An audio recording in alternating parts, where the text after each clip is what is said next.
Hello there everybody, Oimon here, and welcome, oh my dear god, welcome to Metroid Prime Remastered. I did not think this game was actually real when we started getting all the teases and hints. I'm like, yeah, okay, sure, Metroid Prime Remastered. I'll believe it when I see it.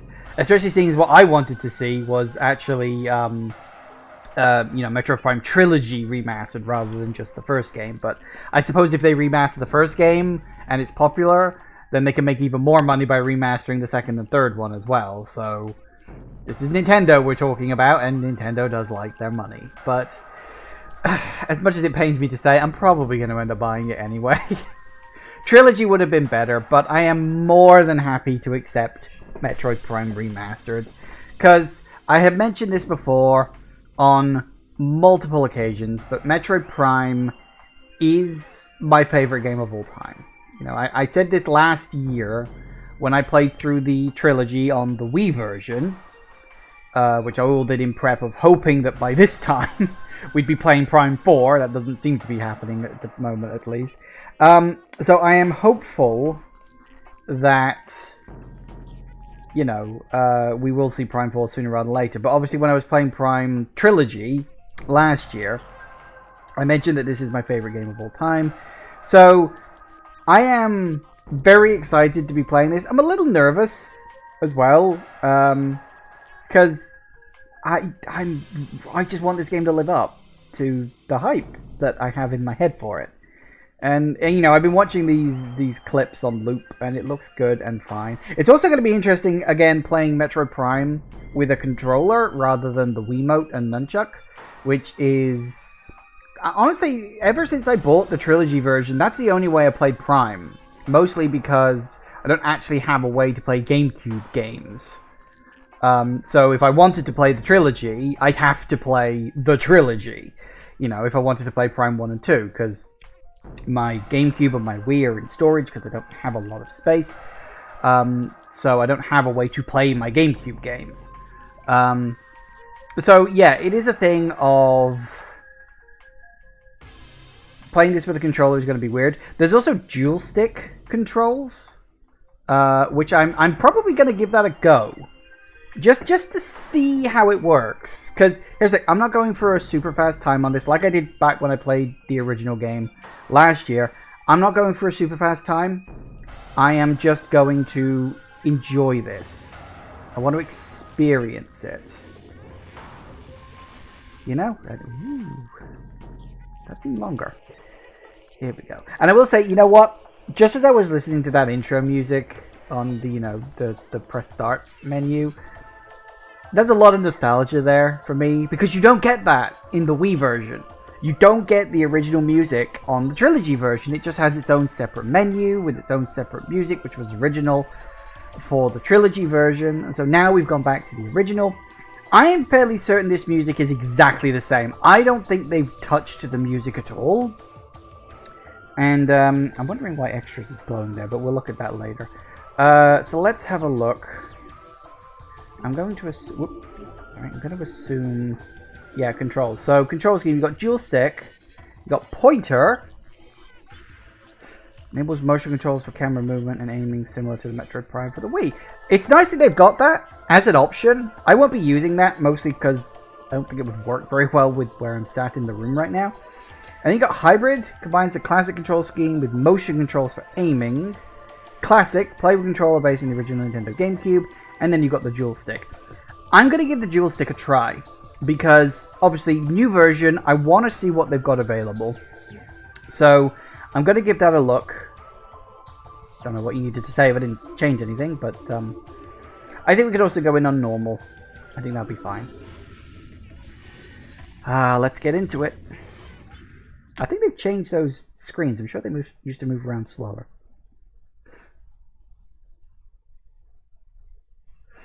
Oh, I'm so excited to be playing this.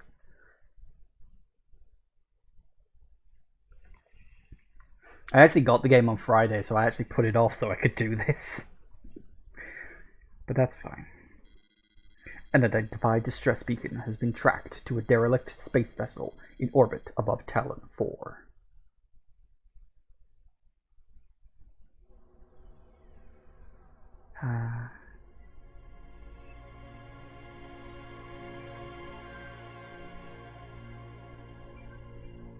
cosmos. In the vast universe, the history of humanity is but a flash of light from a lone star. The life of a single person should be lost in space and time. But among the stars, there is one light that burns brighter than all others. The light of Samus Aran. Her battles extend beyond her life and etch themselves into history. Here, another chapter of that history will be written.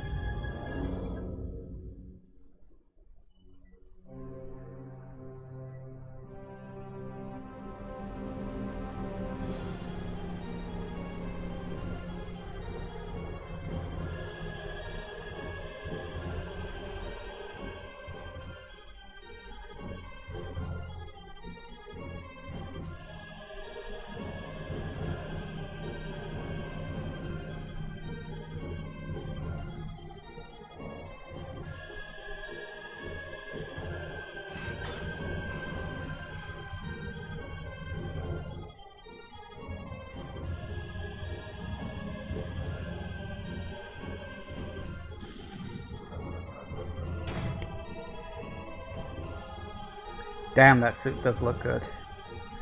It's a lot more spiky than I remember it being. But I'm fairly certain those knee spikes were there in the original. They just didn't look as spiky. We're in! Oh my god. And they kept the intro narration. I'm actually quite happy about that. Because I'm fairly certain I watched someone play it online. Like on YouTube. I can't remember who it was I was watching. I think they cut it from the American version again. I could be wrong about that, but hey, here's my ship. So can I? Oh, good, I can. Ooh. Nope, that's the wrong button. What's the scanning button? Come on. Okay, so that's. Hang on, I'm gonna have to take a moment to get used to all this again. So that doesn't do anything. That's just multiple button. Should be the fire button. It is not the fire button.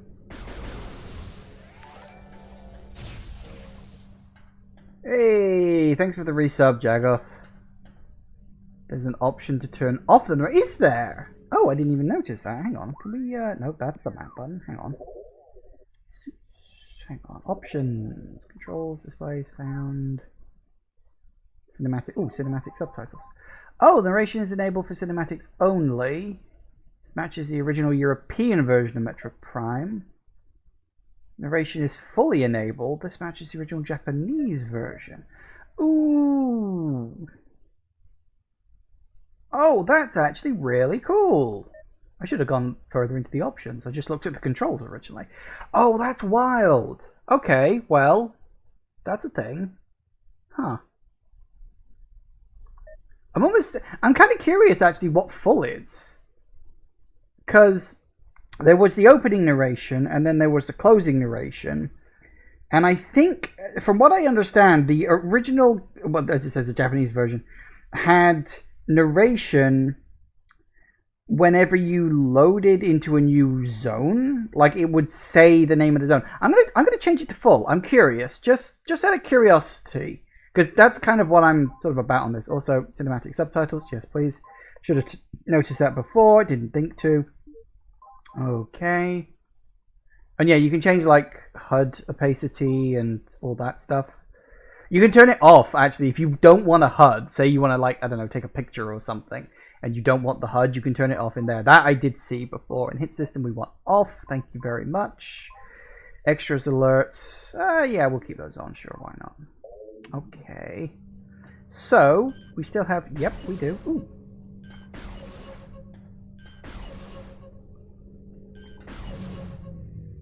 Ooh, snazzy. So I've got to work out, what is the scan button? Ah! Energy force field. Can't scan my ship apparently. I'm using dual stick. Yes, I'm using dual stick. I'm going to try to use dual stick. It's going to take me... Here's the thing. I don't play first-person shooters on console all that often. I'm not that used to dual stick aiming with a first-person perspective with a controller. Normally, I will use keyboard and mouse. So, fire button is set to A. Yeah, this is the thing. Like, that's the fire button. which is A, which is fine, and the shoulder button as well, which makes sense. Oh, hey, that's a missile. Oh, that's jump. That's interesting. So the shoulder button is jump as well. So you can do a lot of stuff with the shoulder button. Alright, I'm going to have to... I will need time to get used to this. I'm also kind of curious how you switch beams. Getting used to ZR because A makes you take your thumb off the right stick. That's fair. Beep beep. Hey.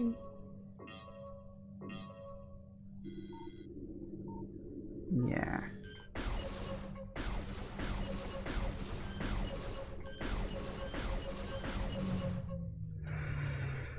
Switch beams is hold X, then press the D-pad. Oh, really? Oh, that makes a certain kind of sense, I guess, especially if you're using twin stick. Because presumably if you're using like original controls, then you just use the second stick to...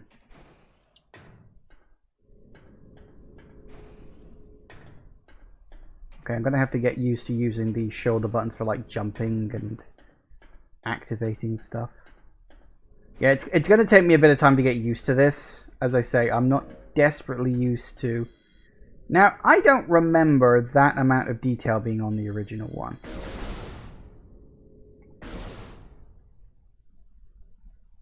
I'm sorry, I will be taking just moments where I just pause. What are these things supposed to even fucking be? I've never worked that out. I like that they actually wiggle. Because they were just like static in the original version. And I love the detail on Talon 4 here.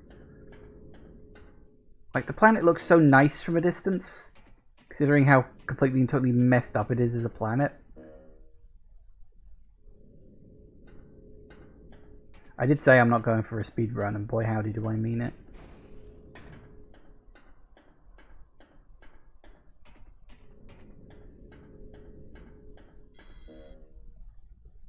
Yeah, they definitely added in all those lines. I don't remember those being in there in the original. Again, I might be misremembering, but... Yeah, anyway. Doors. Hey, there it goes. Deck beta. Current status, environment.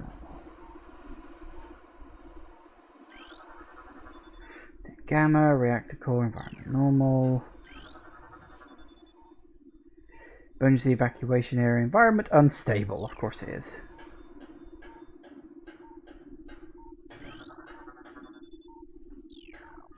Doors open much faster. Oh yeah, it's just like a wham. Lovely.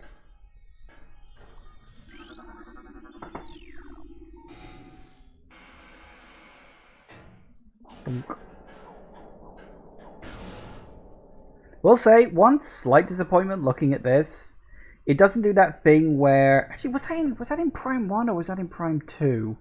Where you shot the door, it's like the force field keeping it closed, like disappeared from where you shot it. Like if you shot it over there, it would like spread across to the left.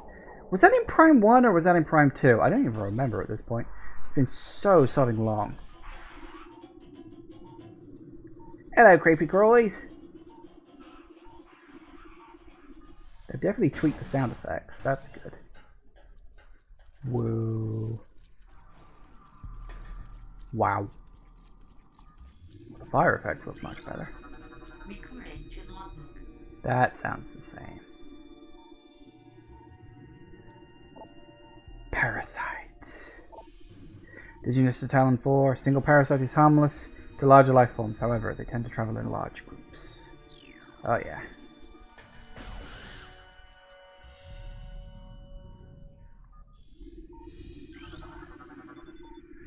Has a material Phazon batch. Yep, you start hearing about all the Phazon and stuff. Analysis shows incredibly large muscle structure surrounding the jaw area. Fluid sacs containing acid are also detected. Set up for the inevitable payoff later on, of course, when you actually have to fight one of these bloody things. High levels of radiation detected. I'm not going to scan everything, but I will be scanning more than I normally do. Platform does not look like it can be activated. That's a platform?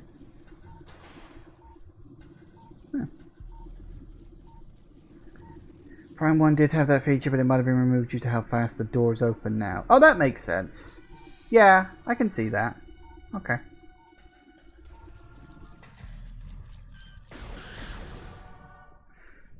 Don't scan everything you're playing Metroid Prime wrong. Fair point, fair point. Escape pod entrance vessel has already been jettisoned. Used for escape pods? I'd forgotten about that.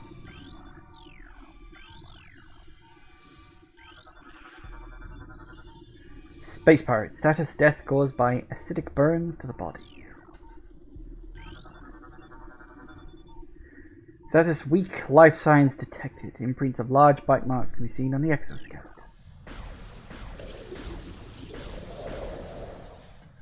He dead. Escape pod 3 launched. 3, 4, and 7 launched. Research command center. Ooh. Tail section possessed by mouth-like orifice. Yes, of course. Yep. Keep wanting to press that button. It's gonna take a while for me to get used to this. Kaboom. If you get closer to the pirates, you can see they're actually missing chunks of their body. Really? Is his body still there, or did it? No, it faded away. Never mind.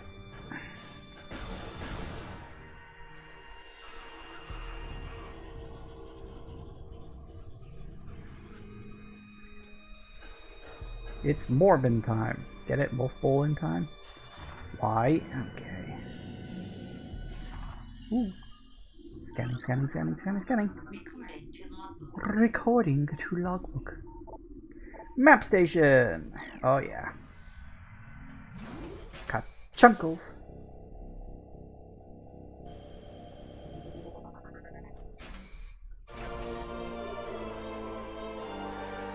I downloaded the map for the area. No shit. Ooh.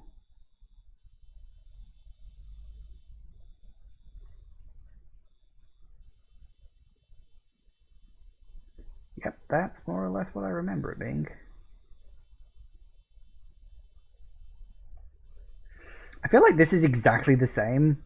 Like, I think this is literally the same model, they just made it bigger. Probably didn't even do that, really.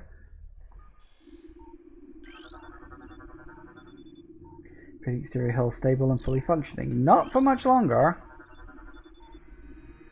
Ground zero area secure. Crater radiation reading normal. It's one of the things I like about this is you can find a lot of detail about the upcoming story. You just don't know the context for it yet. Parasites in the ventilation. Become volatile on beta deck. Oh dear.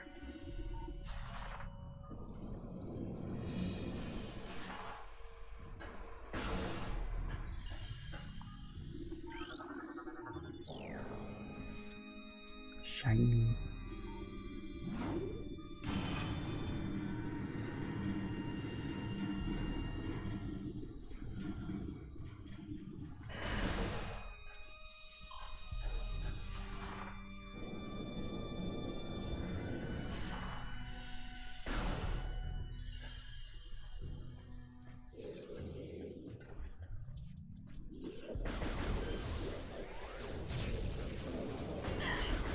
Ow.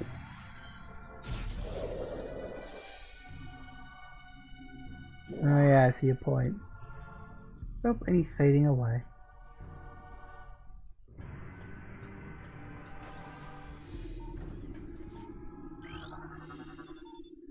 Sealed.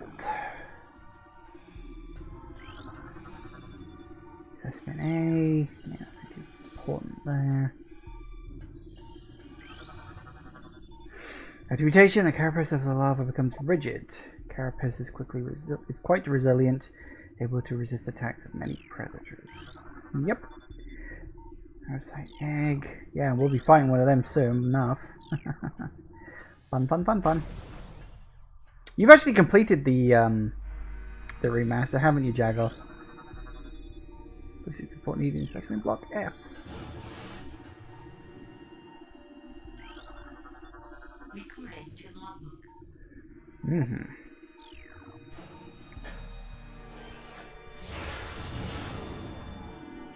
You beat it on normal, hard, and casual? Cool. Recording to logbook.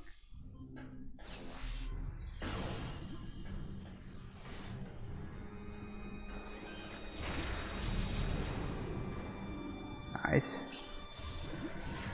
Can you still? Yes, you can. Lovely. Because one of the things I would say I was a bit disappointed when I heard was that there's no fusion suit in this game. Which is disappointing. Phase on infusion stage 1. Phase on infusion stage 2. And then the red one. The important one. The one that you have to scan. New pirate data entry has been downloaded. Okay, log 09.992.3. Zebus has fallen. All ground personnel are presumed dead, either killed by the hunter clad in metal or in the subsequent destruction of the underground facilities.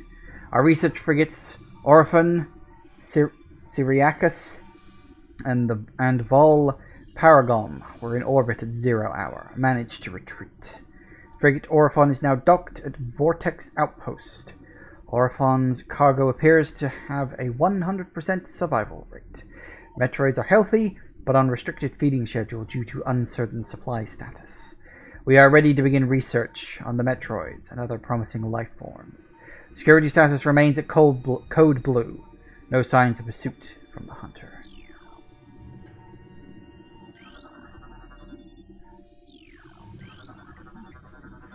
Morphology unknown. This remaster is literally just Metroid Prime with updated graphics. Yeah, from what I understood, that was kind of the thing. Is like, it is literally the same game. No updates, no differences. Like, it's technically even less compared to, like, the fucking Dead Space remake. Then again, they called that one a remake. This is a remaster, so I suppose that makes a certain kind of sense. I don't think there was anything else around here.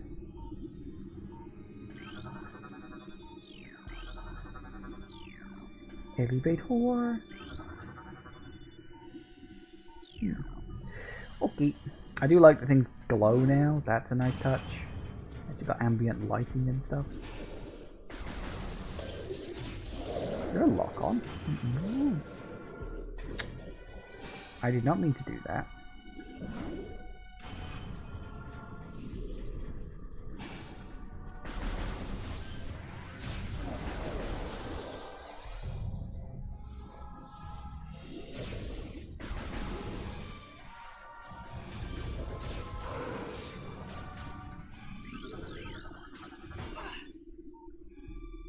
Minimal injuries. Maximum firepower recommended.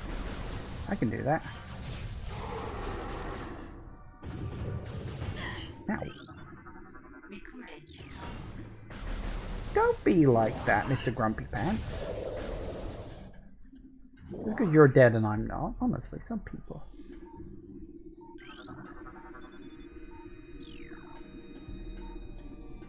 There's a lot of things here. I've forgotten how much stuff you could scan.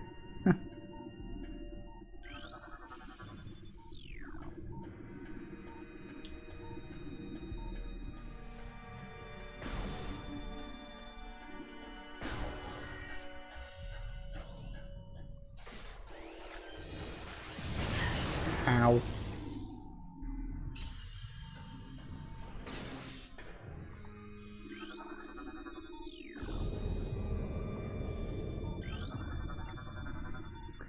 Space pirates. Death caused by severe lacerations to the abdomen. Cool. I guess.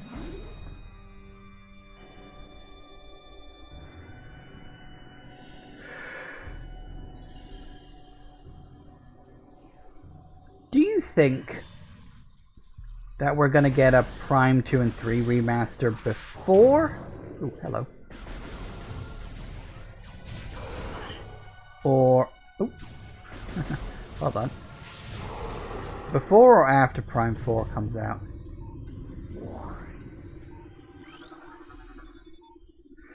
Device does not seem to be functional. Or do you think we'll even get one at all? Because, I mean, you know, could happen.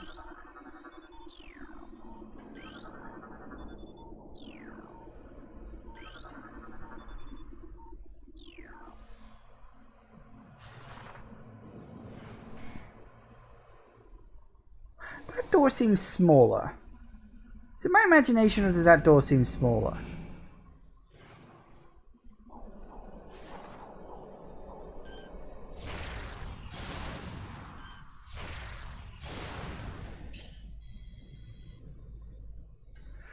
Screens could be picked up. Yes, of course.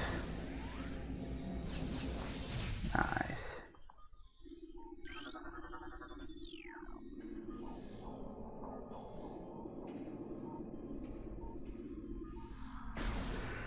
You've heard that Prime 2 and 3 remasters are being handed to other studios, so Retro could focus entirely on Prime 4? That would make a certain kind of sense. I could see that being a thing. I mean, I heard, and this is like rumor mill being the rumor mill, that they were going to do remasters of Prime 2 and 3, but they weren't going to be like complete remasters like this game is. It wasn't going to be like wholly new engine with new area layouts and looks, and it was just going to be the exact original games with HD graphics slapped onto the assets, which this is not. The environments have been rebuilt from the ground up, you can tell, because they have slightly different, like minutely, but there is slightly differences to their layouts. It is just a case of some bits are just have a they're slightly higher or smaller in some minute ways. You'd only notice in side-by-side comparison. I don't think the doors are smaller. I think the camera is panned back further.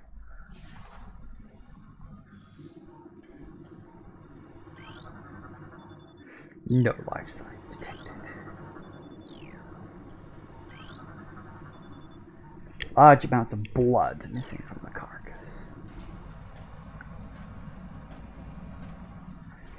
I mean, here's the thing. If we get Prime 1, 2, and 3 remastered over the course of this year, so that, like, early next year, or even late this year, we get Prime 4, I think I'd be happy with that.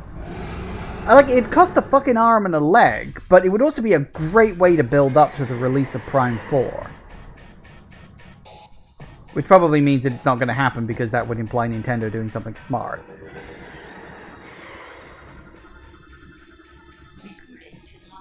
Oh yeah. Parasite Queen.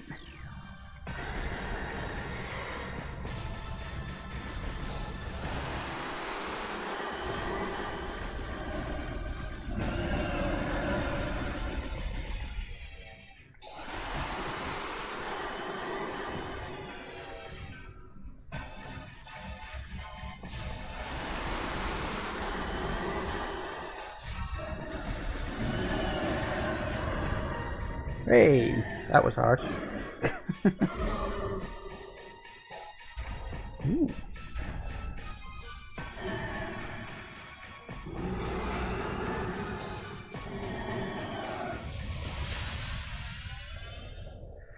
Uh-oh. Evacuate immediately.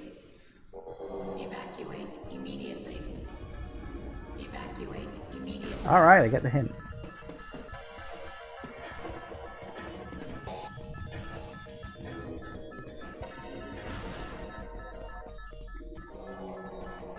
God damn it, dude. I am so gonna get caught on all these bloody buttons. The timer of this one was always so generous. But then I suppose if you're playing the game for the first time, you kind of want it to be.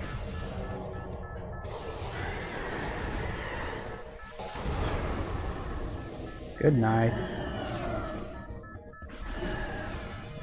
Ooh, your death animation took longer, didn't it? He actually took a little while to die then, rather than just exploding and dying instantly. Interesting. Also, I noticed that the space pirates are firing red lasers. Didn't they fire purple lasers originally? Or am I misremembering that? I'm probably misremembering that, if you can tell.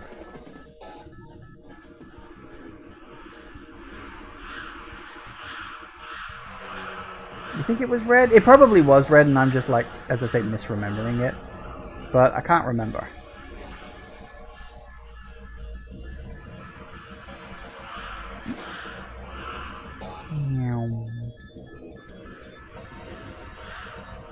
I wonder if the morphle jump's still in this game.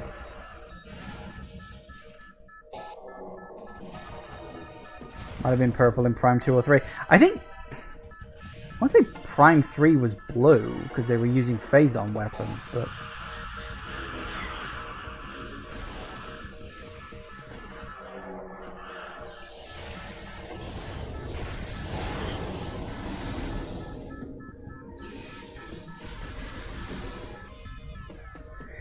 The spring ball does make a return. Oh, that's nice. I'm glad about that.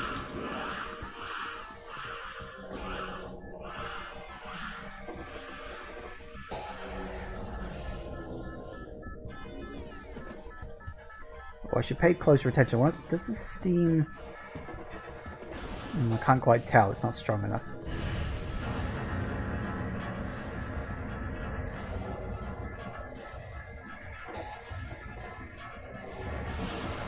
I want to see if the steam still looks mirrored. It's a bit more of a generic pattern that's harder to tell. Oh, here is the boy!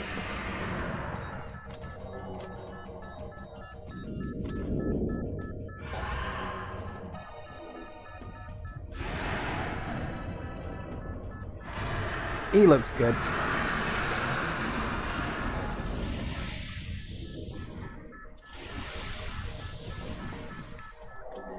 You know, much like Wesker in the original Code Veronica game, I kind of wish he had a bigger role in this.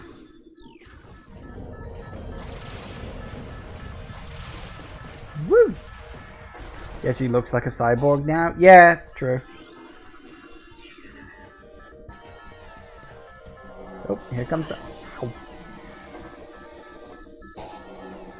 Thank you. Here comes the doom.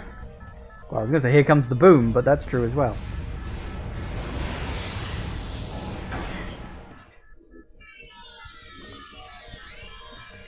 Ooh. It actually faded rather than just sort of flashed and disappeared. Very soon malfunction. Wormhole malfunction. Missile malfunction.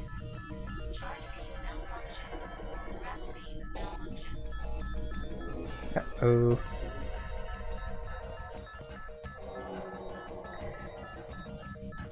Which way are we going? This way. Oh, you did it automatically this time. That's different. You have to scan it in the original. Hey there, Laura. Welcome, welcome, welcome. What is up is I'm playing my favorite game of all time, but remastered. Whoa. There goes some space pirates. In fact, there go a lot of space pirates. I like how it's all the same model, they just got their arms out.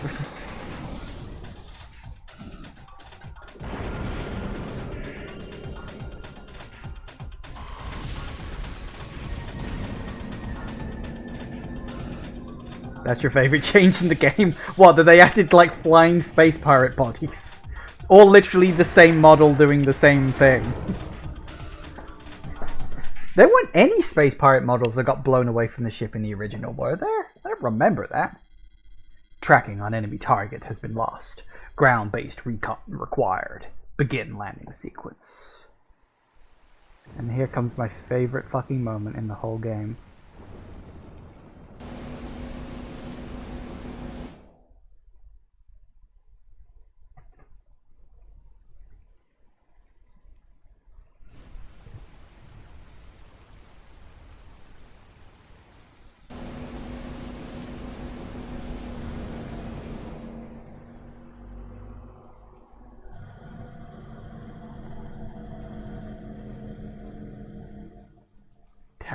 Overworld. God fucking damn, that looks good.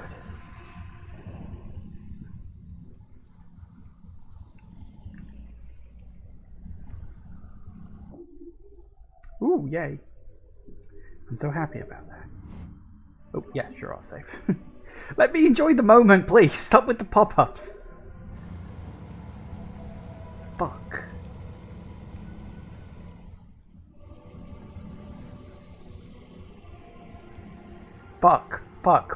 Fuck, this looks good. You've got the rain falling on the thing still.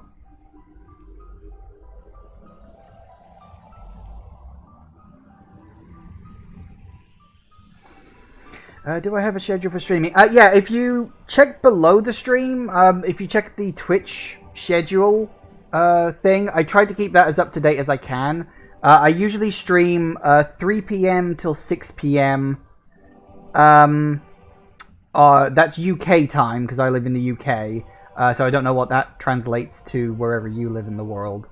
For instance, it's 3:35 p.m. now. Hey, thank you for the follow. Thank you very much. I do always appreciate that. Yeah, so I stream from, as I say, 3 p.m., which is a little over half an hour ago, up till 6 p.m.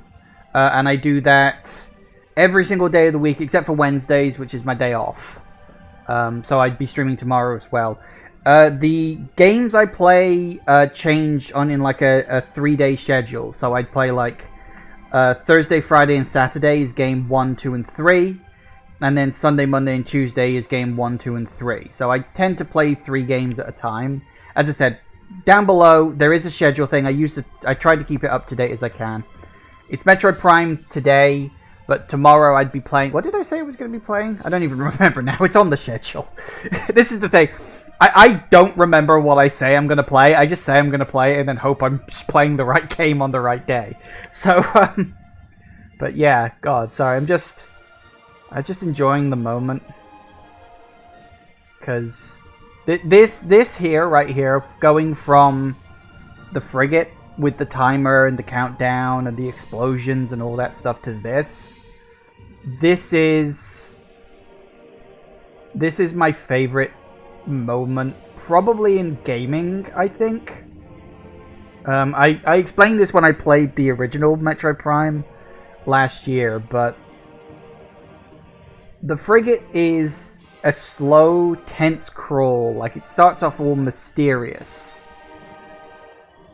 So I've listed as Freedom Planet 2 on Discord. Did I not change the... I thought I'd updated the Discord list. Oh, maybe I changed... I may have changed the wrong day. That I could have sworn I had changed that. I may have accidentally changed the wrong day, so fair enough.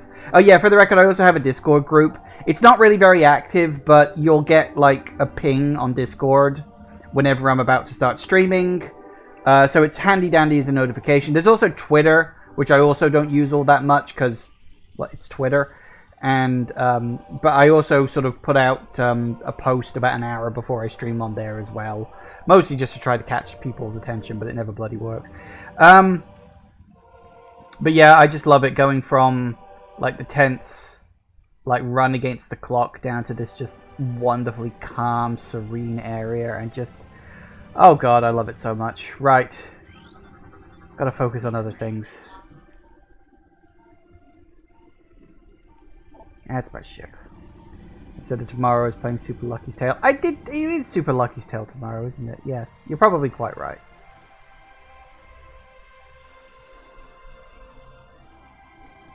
It's gonna go up here. Just enjoy the moment. I will say that is good detail on that. Like, look at those rocks.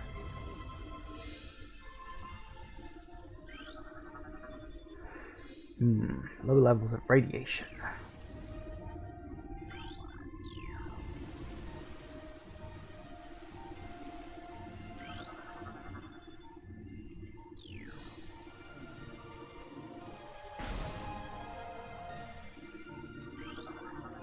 Hi.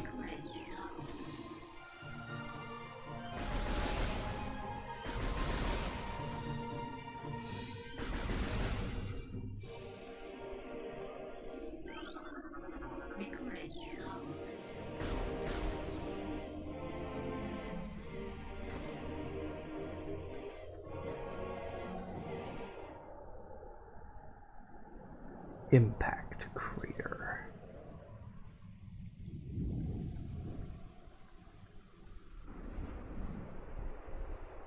Lovely. Oh god, look, even the glass looks like frosted on the other side. That was... I'm gonna be freaking the fuck out right now. Pirate data. Field team reports are in on an age structure of alien design built on the surface of Talon 4. Studies show this structure projects a containment field. This field bars access to a prime source of energy within the deep crater. Science team believe the field is powered by a number of strange Chozo artifacts. We have found some of these relics, and studies on them have begun. As this field could hinder future energy production operations in Talon 4, we must dismantle it as soon as possible. If this means the destruction of the Chozo artifacts, it will be done. Yeah, I actually love the little details on the glass. Like, it actually looks like it's like frosted and steamed up. That's so fucking cool.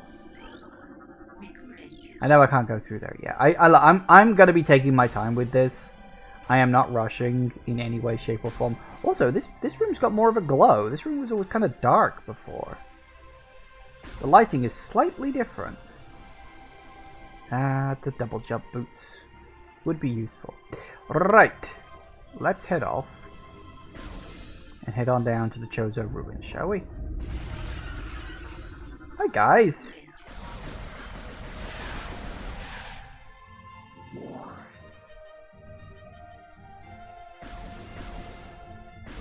Gotta get used to how twitchy this is.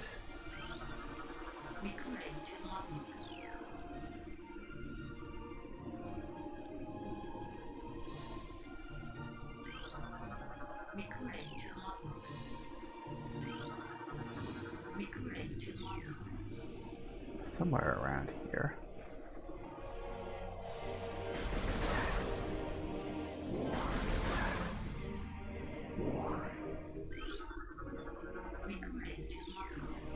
Everything's recorded to the logbook.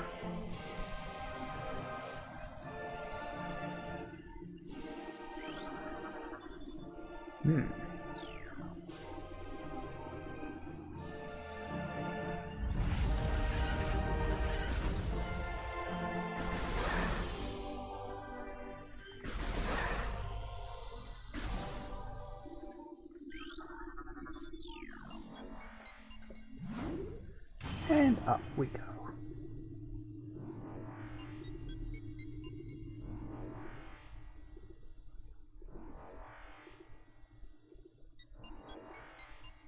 Chozo ruins. Or as one person on the internet I've seen describe it as the Kozo ruins. Sure, whatever.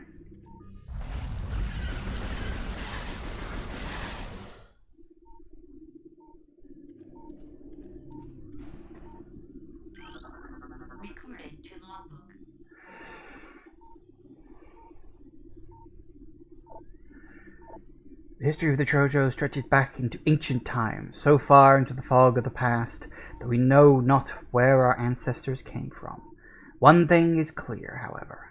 The Chozo who colonized Talon 4 made a conscious choice to eschew a civilization of advanced technology. We Chozo chose to live in harmony with nature, guided by the providence of the universe.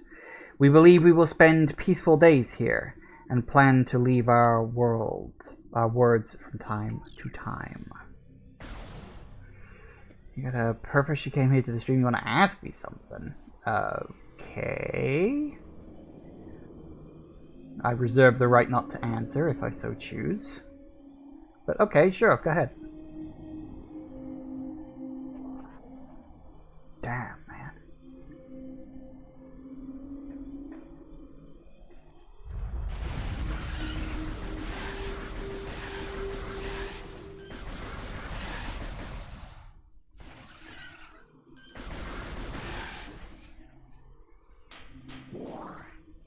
You know, it never even dawned on me that this was sand. I mean, of course it was sand. What else would it be? But it sort of never dawned on me. I was like, oh yeah, that's sand. And you get little bits of grass growing out of parts of it. Because, yeah, that makes complete total sense. Love all the little details on the bricks and everything. Ah, god damn it.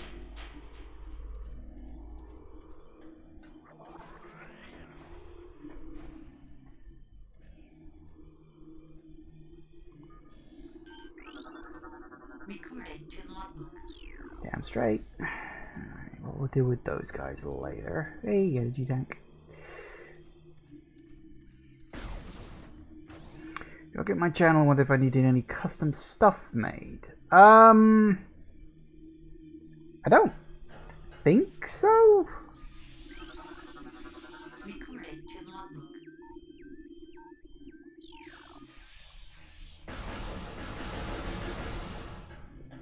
Thank you for the offer, but I don't believe I do off the top of my head. The eyeball things, I hate these, they're so irritating. Ow. Ow.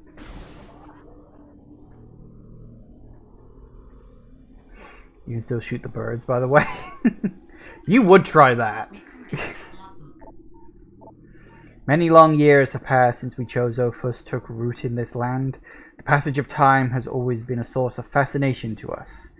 It is the belief that of many Chozo sages that the truths of the universe hide within the tumbling currents time's flow. Even as we search for answers there, however, we find illumination in other unexpected places. We know not how the ability has come to us, but recently many Chozo have begun to sense things beyond the realm of ordinary perception. Strange sights and inexplicable sensations flood our minds, filling us with visions. We take this growing ability to be a sign of our burgeoning harmonization with the infinite. Perhaps, finally, the universe's secrets are becoming known to us. Was the first thing you tried when you got to that room? Jagoth, you are insane.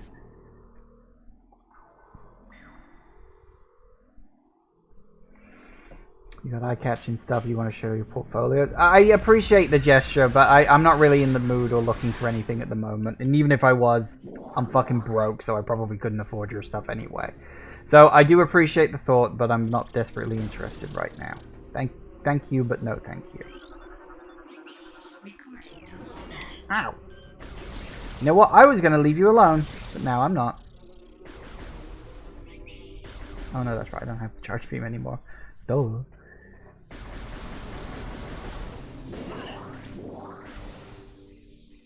There's a save room there. I know. I just don't need it.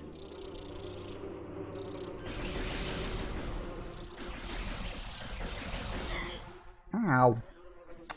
Go away.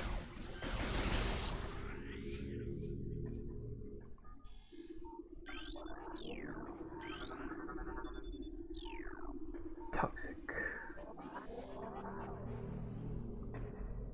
Can't go in there yet. Recording to logbook.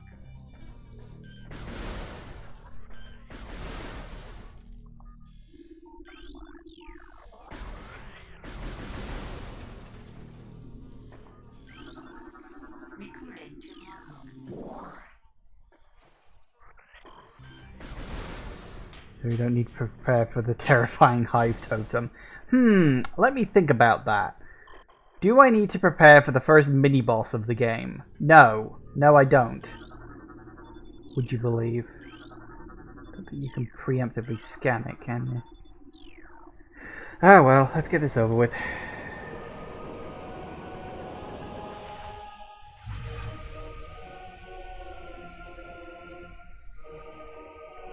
There it goes.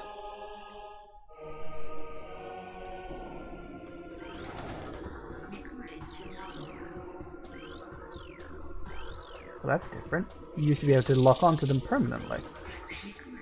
Whoop! Ow! Can I lock on? No, it's too far away.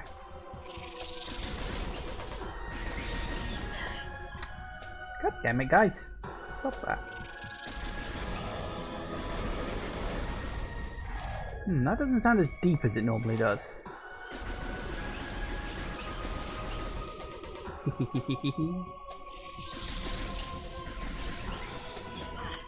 Really? Come on, I'm supposed to be able to jump over you. Is that not an option now? Can you not jump over these guys like you could in the original?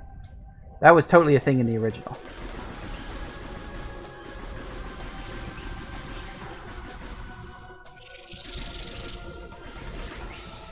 Hey, you can jump over. Just getting my timings mixed up.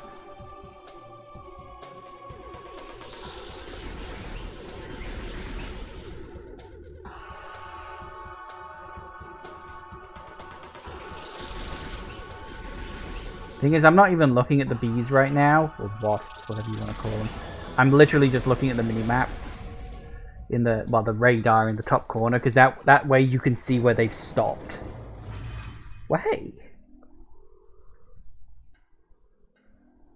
Missile!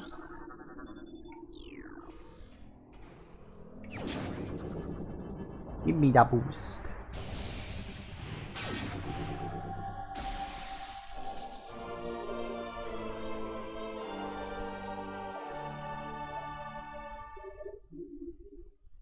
Oh, good. I might actually turn that off. Scan it. That's not what I clearly wanted you to scan. Not the thing in the background, the thing clearly in the middle of the screen. Turn the you've unlocked new stuff in the gallery thing. Recording to logbook.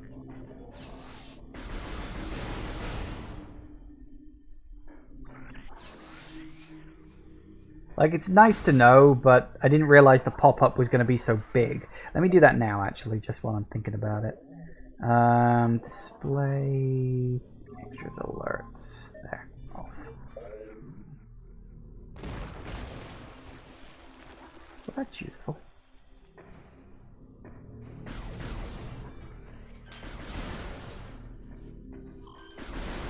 I will say, the better lighting engine does help.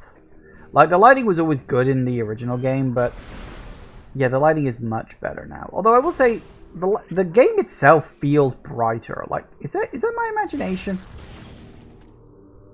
The game actually seemed, you know, brighter than the original. I don't know, maybe that's just this area. I don't know if that's like a consistent thing or... Ow!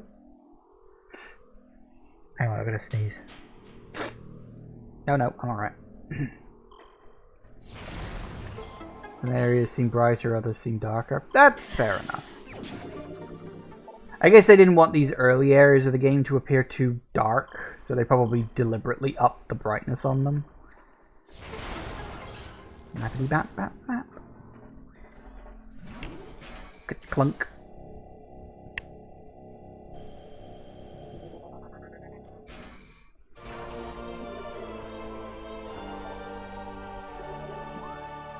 Ah, there it is. It's going to be so interesting looking at once we get to Prime 4. Because if this is a sign of where we're going in terms of Prime 4, I think I'm alright with that. I'm fairly certain that Prime 4 will probably look even better than this.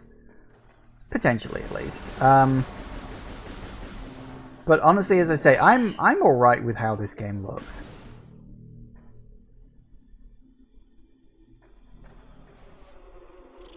I know some people weren't happy with it for some reason. I guess some people are just never bloody happy.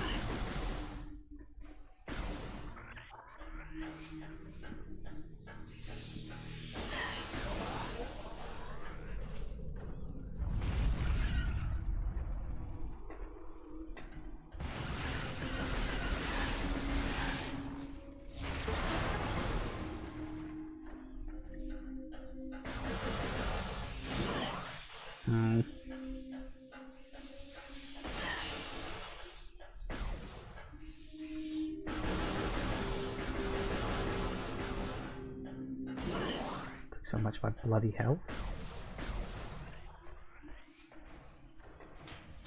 Ooh. Wow, this place really looks like it's falling apart, doesn't it? Can't scan that yet. All this. That is one of the things that kind of, like, on the one hand it kind of annoys me when I'm like trying to get through the game really quickly. And on the other hand I'm like, I kind of get why. It's like, you can't scan the half pipe into your research log until after you've picked up the boost ball. Which makes sense. Also, were there lights on those balls before? I don't remember that. I will say, that... That looks identical. The morph ball rail track... The spider ball track, I should say. That looks exactly the same. Like, as in, not even just like, oh, it's high-res version. I think it's exactly the same. I don't think they've even up-res that. I mean, it might be different looking at it up closer. We'll have to check later on, but it looks the same.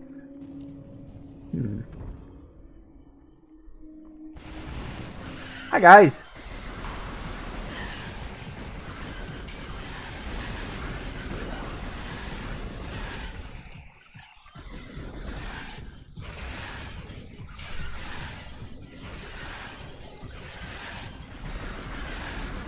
Okay, there's a lot more of these guys than I remember there being.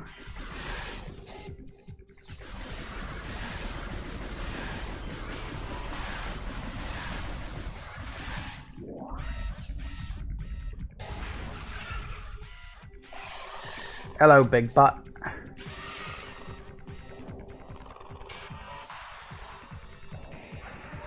He's just a big bug. You don't need to introduce him like he's some horrible thing. He's fine.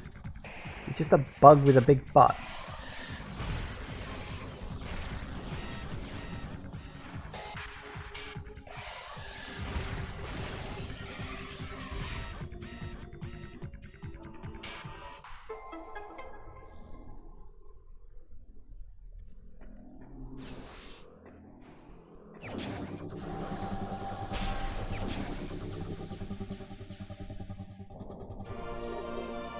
Morphing ball.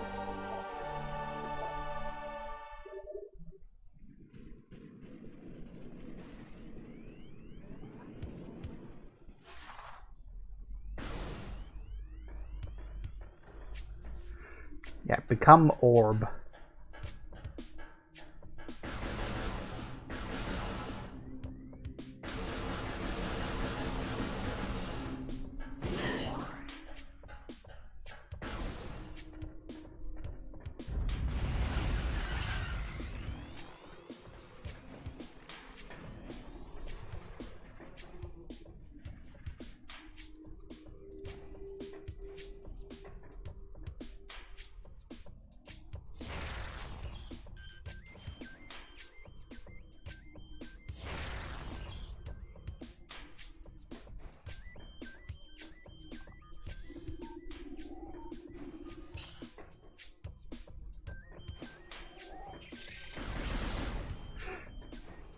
I'm going for the missile expansion behind the ship. Nah, there's no point in getting that now.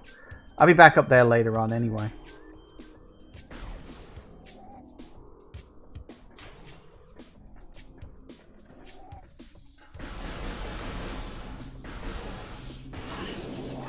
Not lame, efficient. Ooh, I like that. Ooh, I like the glow from the morph ball. That's nice. You always get it now? Well, I'll be going up there later. It's not like it's absolutely desperately necessary. Yeah, see, this room feels lighter.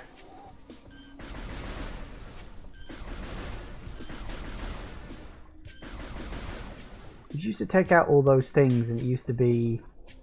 This room went really quite dark, but it feels lighter now.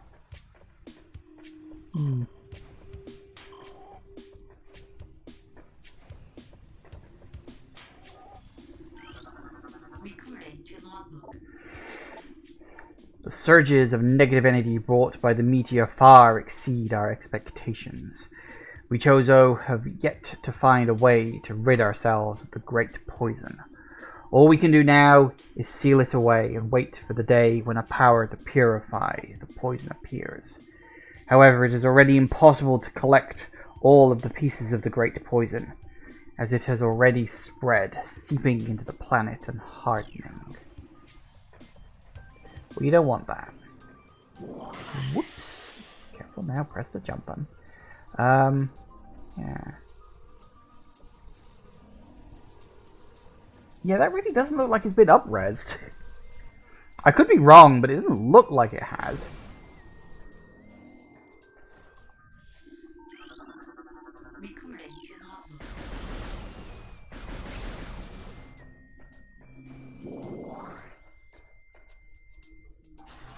God damn it, I gotta remember the buttons.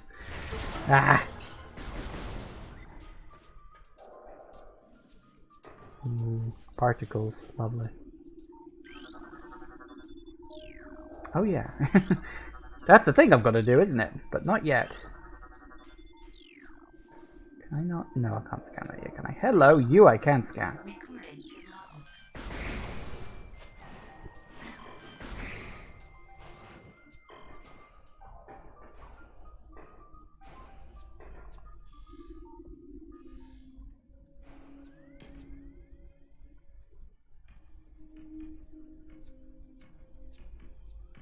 Oh, now that's not something I remember. They've added, like, steps when Samus turns. Oh, it's really faint. I don't remember that being in the original. What? In fact, did Samus even have steps at all? I'm actually trying to remember now.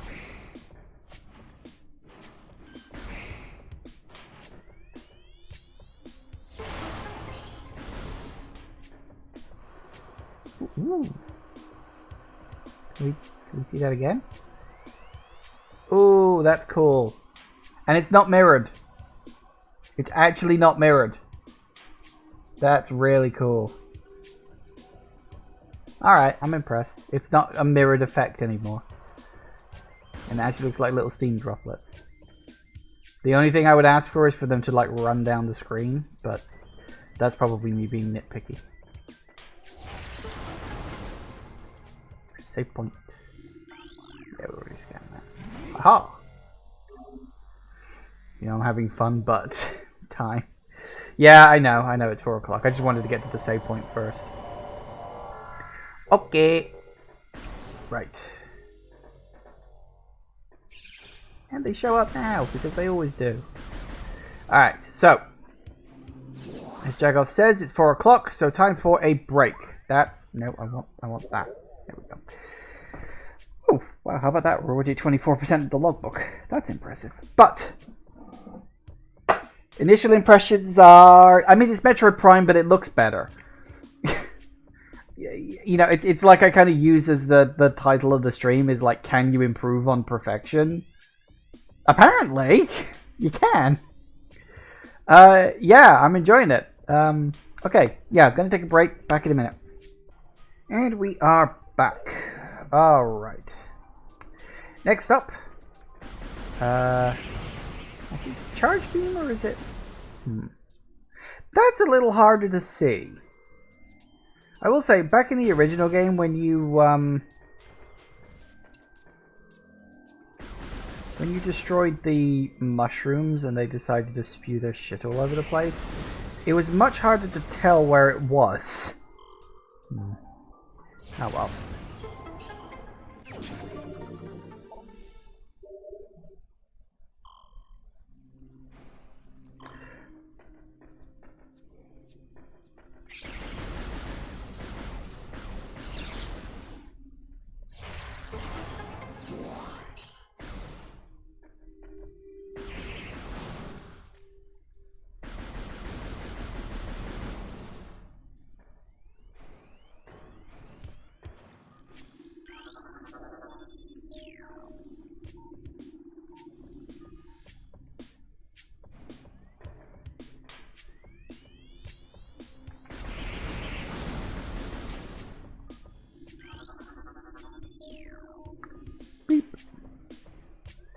Whoop, and I missed. Wow, how the hell did I pull that one off?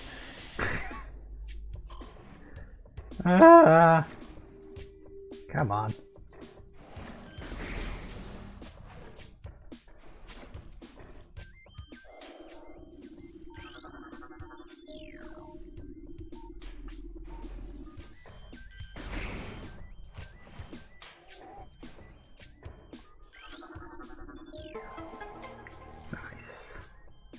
I remembered. Yay.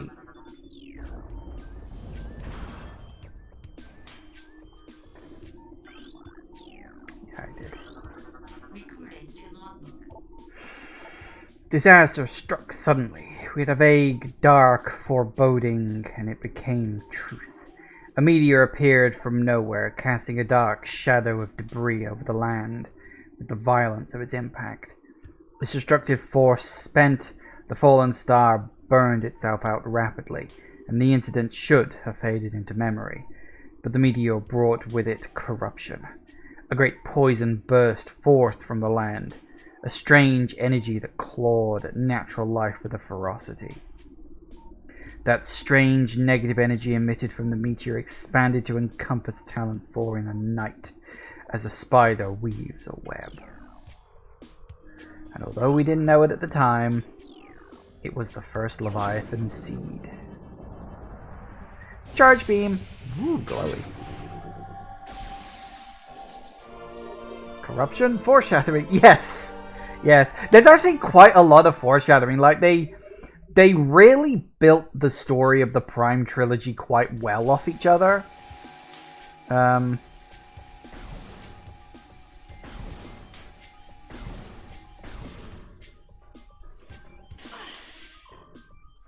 enough. Because obviously it wasn't planned. Like maybe they'd started planning what the third game was going to be by the time of the second one, but I don't think so. I'm pretty sure the Prime trilogy, each game was made in relative isolation. But that's okay, because as I say, they built upon each one quite well, to the point where you can't really tell. Yeah. I mean, they built upon it so well that I remember after Prime 2 came out, and we were all wondering what the inevitable Prime 3 was going to be, because by that point we pretty much knew there was going to be a Prime 3. I distinctly remember calling the fact that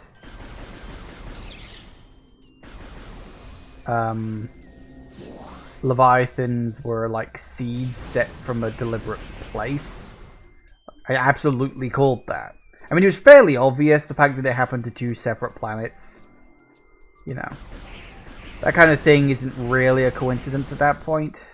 I mean, you know, two could be a coincidence, but not really.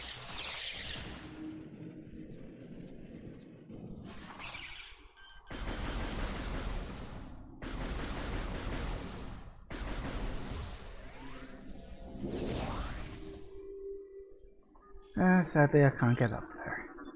I'd like to, but I can't.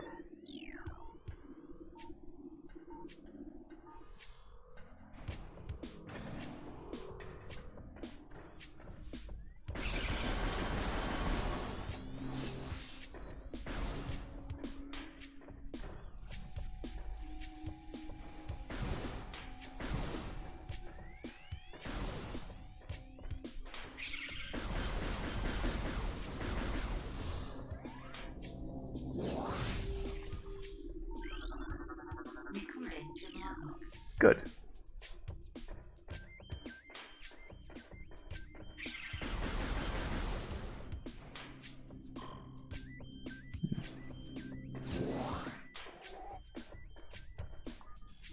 Hello, big guy.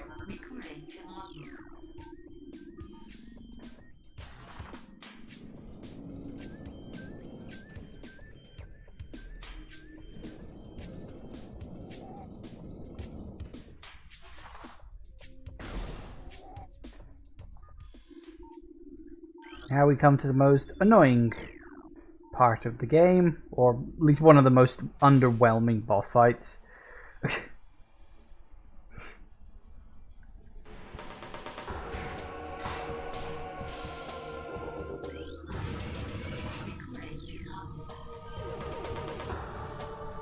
Oh, I love the detail on that, with the little gas tanks and everything. That's nice. That was definitely not there in the original. I already scanned the locked door. I scanned that before, remember? Ow. But just so you know, look, it's been scanned, see? Fine.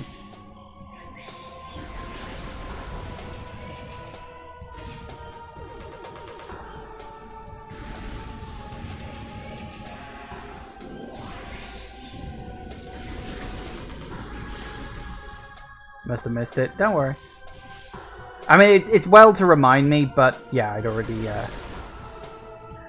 done that, because there's one in the previous area that you can get, no problem.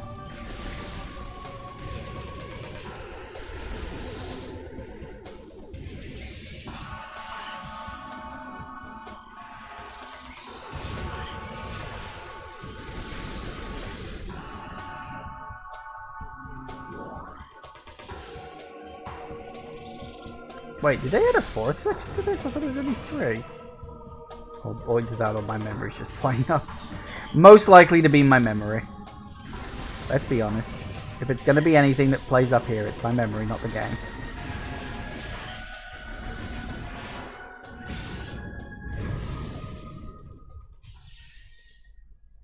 Kaboom!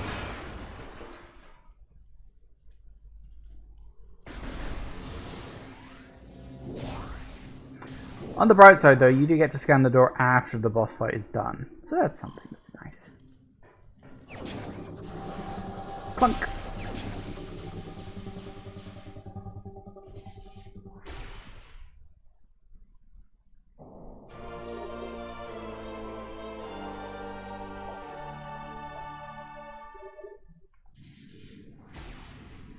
Nice. Ah. I did wonder if they would include that. Okay. Figures that it has to be like that.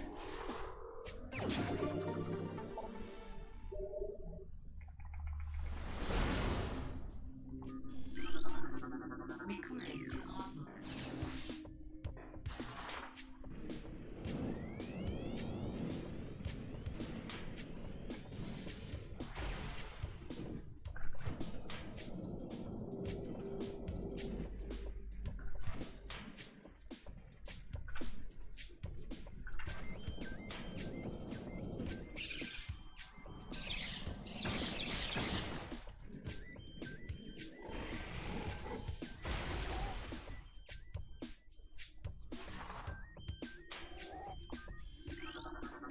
Recording to logbook.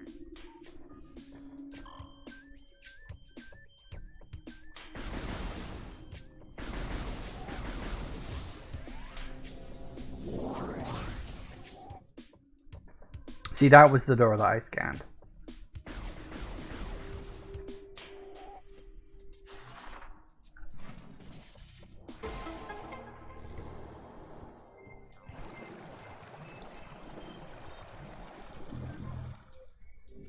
Boom, boom.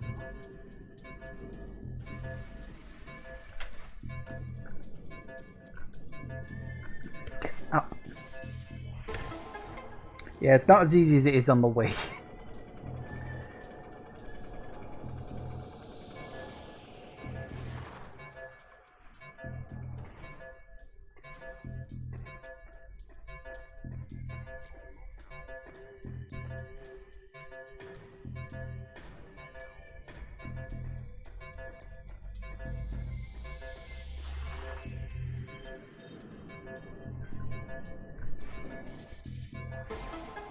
You adjust to it? Hope so. It's not as sensitive, you see, that's the thing. It's like you've really gotta like poof. It's like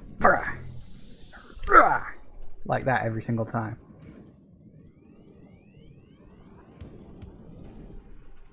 Using the Pro Controller or the Joy-Cons? I'm using the Joy-Cons but in the controller mount thing.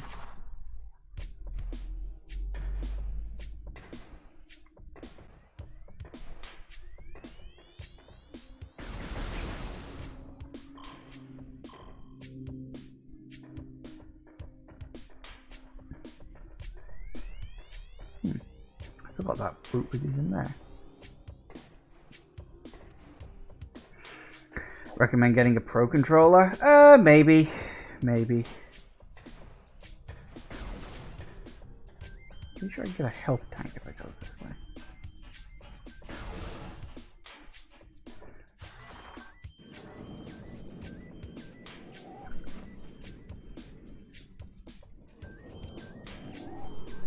Ooh, fiery.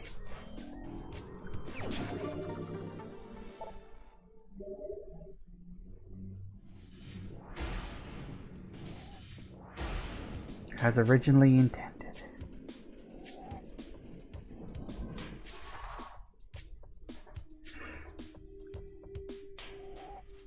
Yeah, this doesn't look like it's been up-res, does it? Like, this looks exactly the same. Am I crazy? Does that look... I don't know. Maybe I'm just misremembering how it looked, but it looks like that hasn't been changed at all. Maybe they forgot.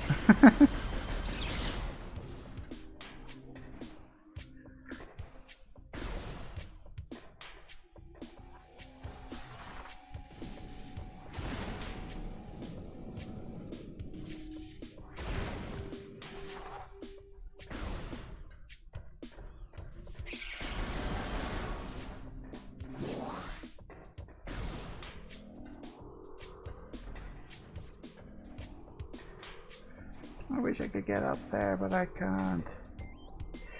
Okay. A couple of things. I always forget to do this in the right order, but...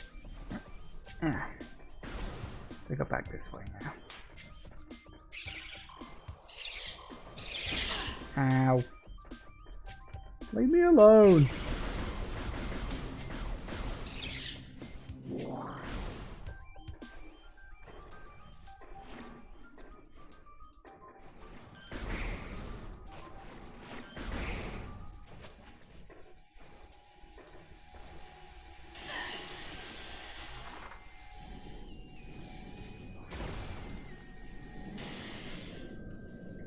There's always one, isn't there?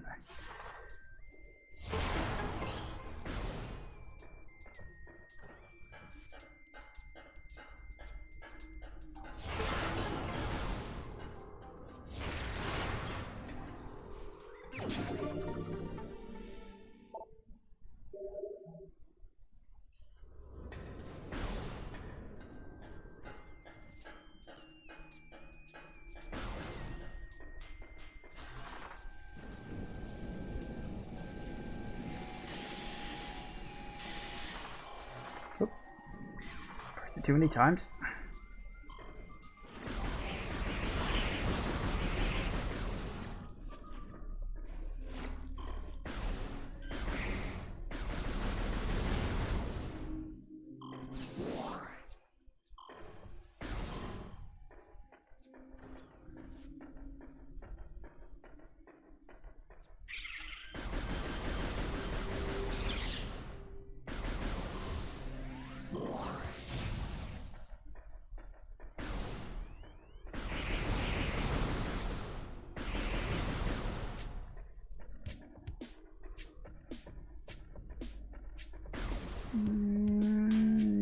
Yeah, okay.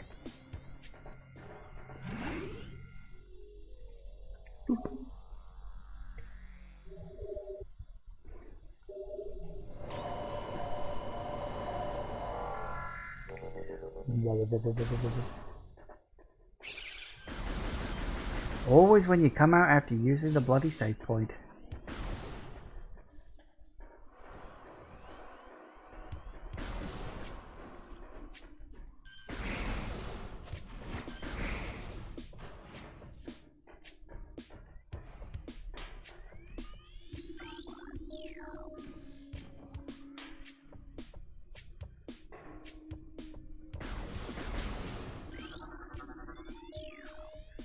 Boop.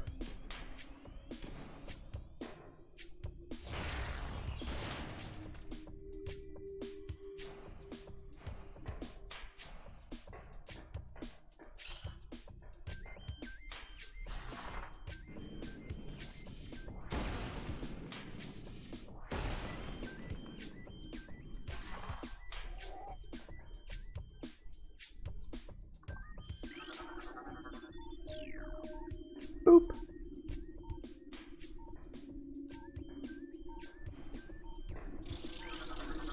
Recording to log.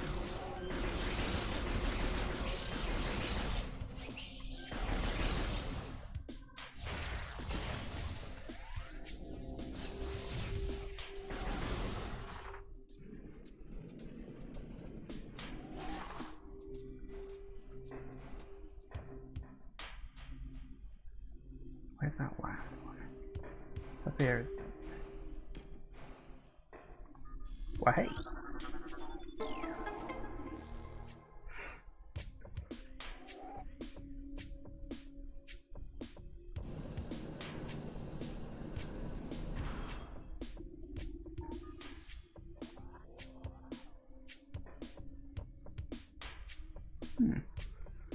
Never noticed all these star things, but they ain't there in the original. They probably were, and they're just so blurry, you just didn't notice it. So much detail in this now. Christ. I'm not really stopping to appreciate it as much as I should be, because I'm also just enjoying playing the game.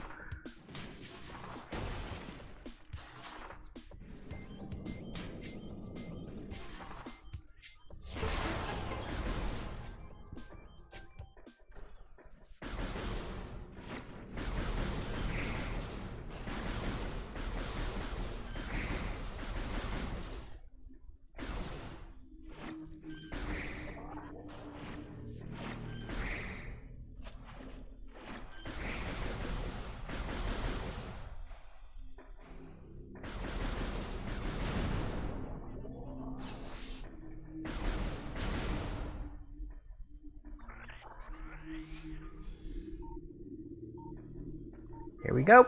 First big boss. Let's see how he handles, shall we?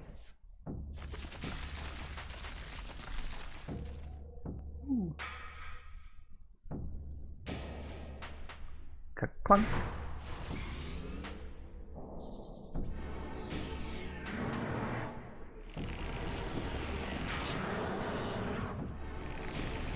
Alright, who fed him the miracle grow?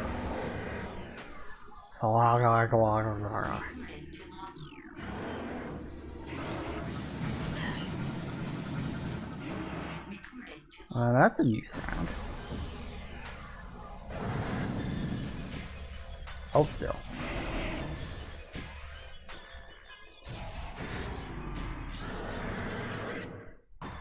Kerflop.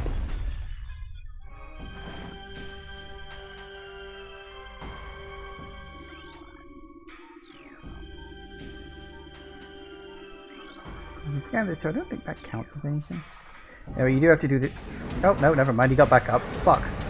Wow, you don't stay down as long as before. I'm sure you stay down much longer than that normally. Okay, then. Fine. We'll do this properly this time, shall we? Rather than be putzing around.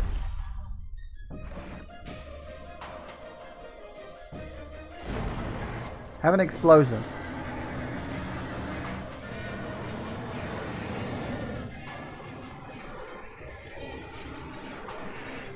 I am the weed killer.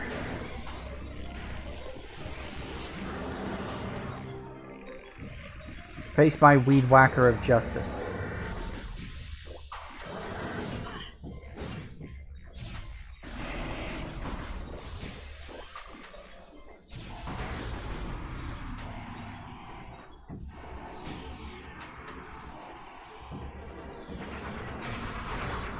Good night.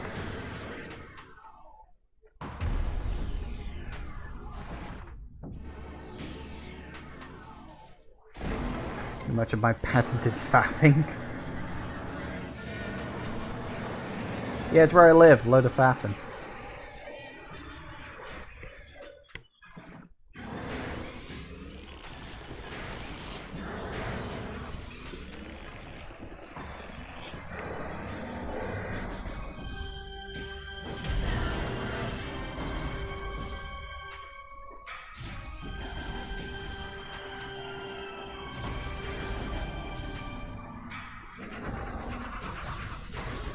I feel like the dodge doesn't move you sideways as much, but that's probably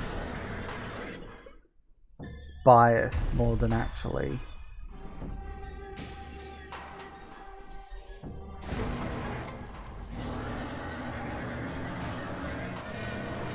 After finding out Nottingham is a real place, I could believe that's a real name of a UK town. Yeah, it was kind of the joke.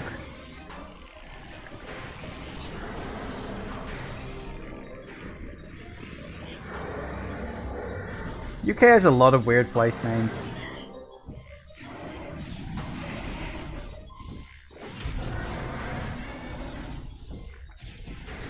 Whoop, that's the wrong button.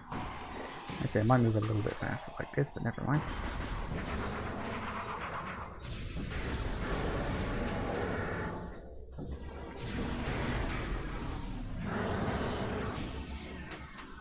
Gotcha.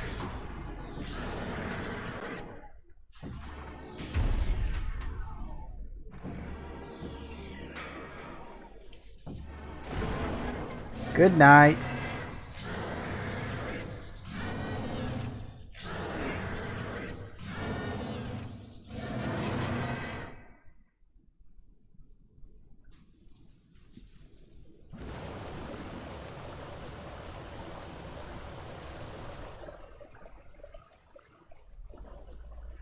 Ah, nice clean water. Kind of lucky that it cleans out so quickly, really.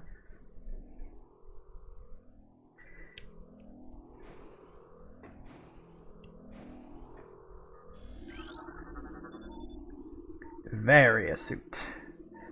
And, you know, people going on about pronouncing Chozo as Kozo. I've heard people pronounce this as Varia.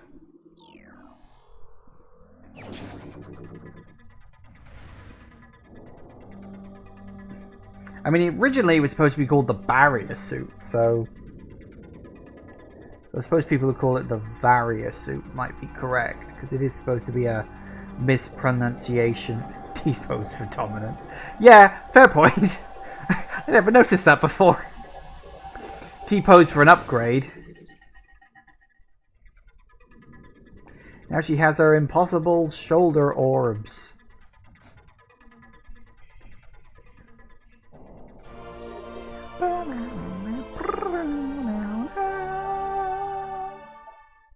Oh yeah. Yeah. Come on up the... I like how it immediately forces you in water just to say, yeah, you got the barrier suit, but you don't have the gravity suit yet, do you? Yeah, suck it.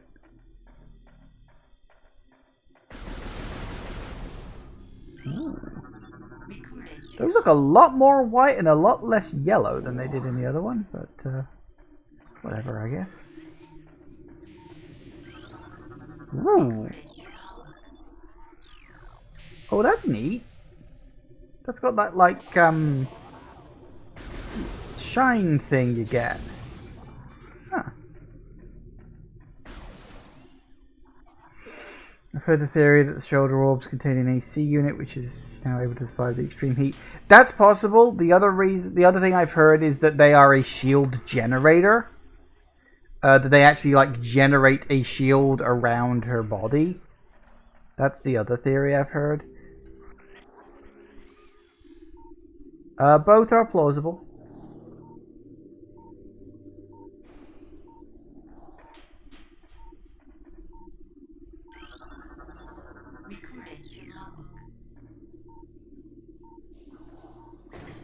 Ow. Now where is... Why can I never find it when I want it? The cries of this dying land echo in our ears as we Chozo watch the great poison seep even further into the living pulse of the planet. The dark energy sinks into the trees and waters, devouring all life. Peaceful beasts die by the thousands. Some creatures survive, but their forms grow as twisted and evil as the forest that fell from the sky.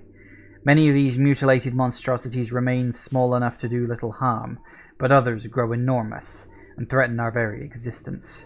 One such beast defiles our sacred fountain, disgorging poison from its foul form, replacing pure flowing water with cascades of creeping death. Even in the face of such horror, we Chozo do not turn in fear. We are all that stands in the way of this great poison, and it is our duty to contain it. How'd that work out for you?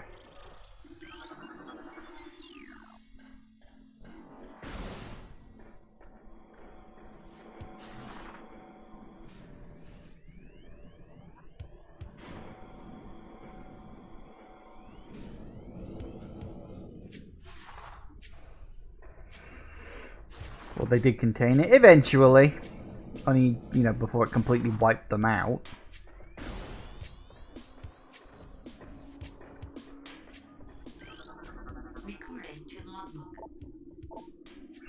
The future is a vague thing, ever-changing and always in doubt.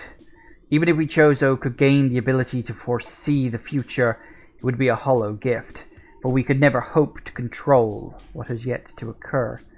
The fountain is an example of this. The day may come when its water dries up, and there is nothing we could do to stop such a tragedy. But we do know this. Unlike the uncertain flow of water, the power of our will is strong and enduring. The will of the Chozo will never run dry.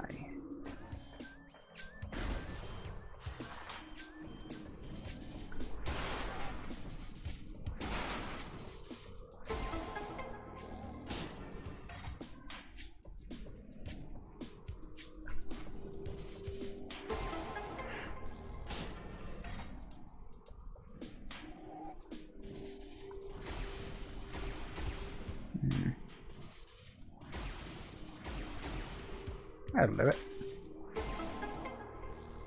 Just to prove that I can. Ooh, pretty. I like how you can actually make out the detail of this now. Like before it was just a vague bird-shaped symbol that you could clock on the walls, but nope, now they are actually... Oh, actually there's multiple different ones. Were there different ones before? I thought there was only ever the one.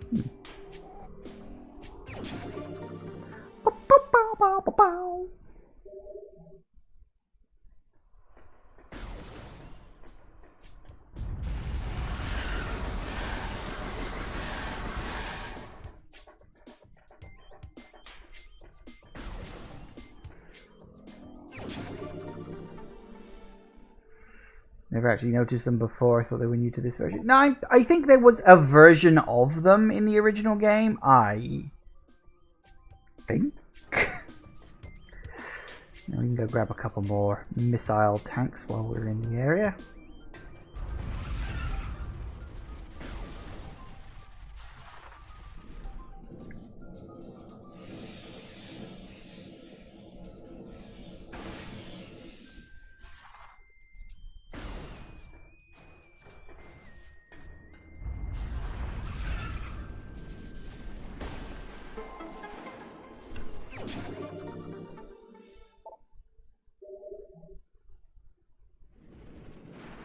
Ow. Get out of the way.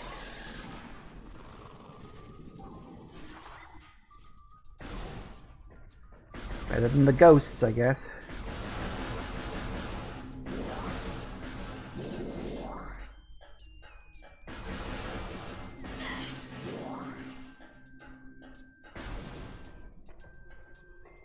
Look, there's one up there. And I'm fairly certain that's there in the original version too. It's just this little blurry, vaguely bird-looking thing.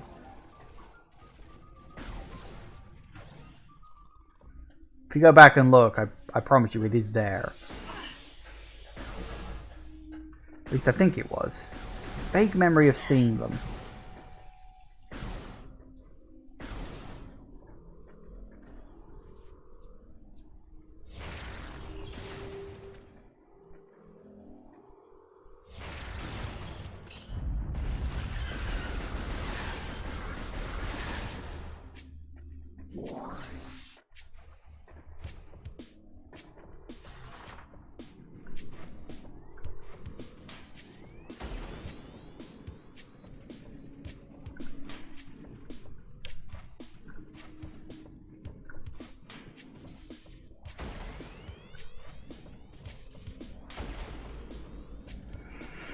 Look at the plate that shows Samus's reflection. Oh yeah, that's a thing, isn't it?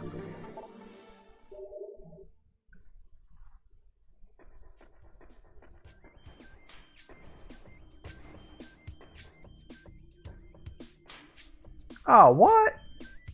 No fucking reflection? What the fuck? What? Come on, guys, the GameCube could do this.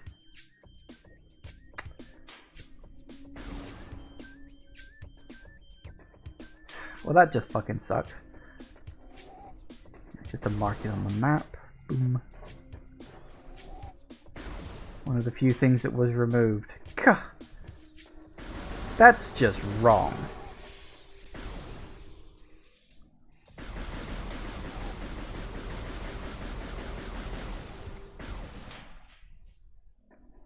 Absolutely wrong.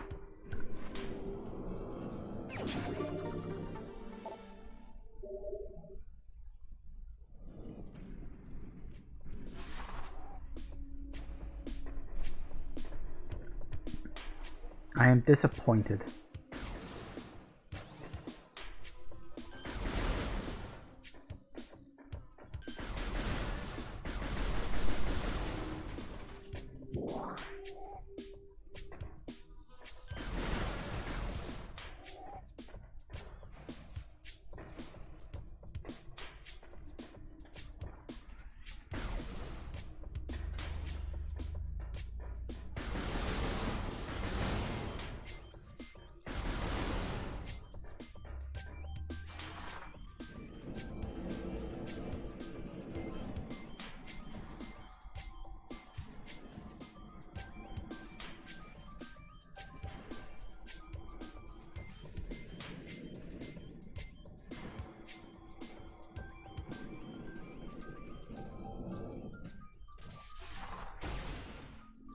And we're back. Off to Magbor.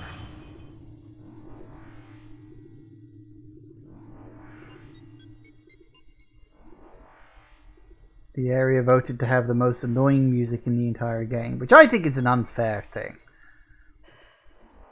Honestly, I think this entire game's soundtrack is absolutely fantastic and perfect, and thing has no flaws. Yeah, see, look, you can see the symbols on this wall too. This is where they're very easy to notice. But yeah, I never noticed if there was two of them or not.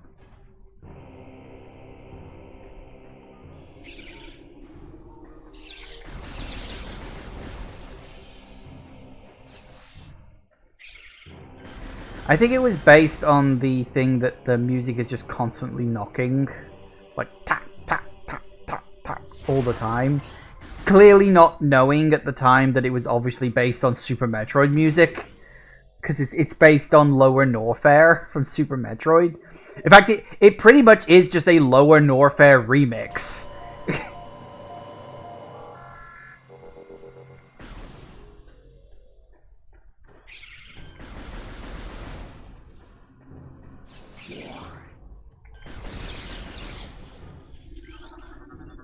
Recording to logbook. Goody, I'm so happy. We'll say lava looks cool, and I like that there's actually like a heat shimmer effect. That's neat. I'm pretty sure that was not in the original game.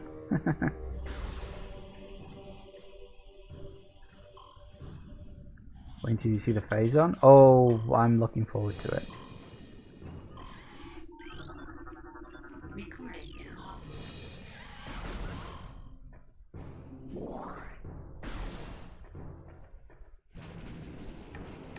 Ooh, shiny. They actually look like little mechanoid things now. That's neat. Oh, we got the giant lava worms, haven't we, as well?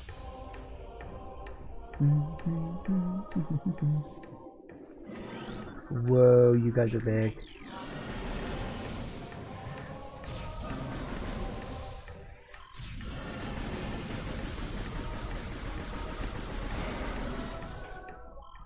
You didn't need a head, right?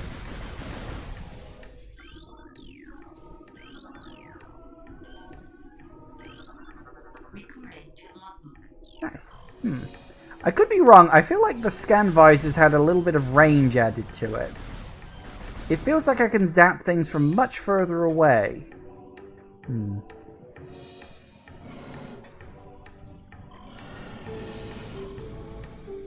think their fire breath has shorter range. Yeah, I see where you're coming from with that. It looks like it has shorter range, certainly.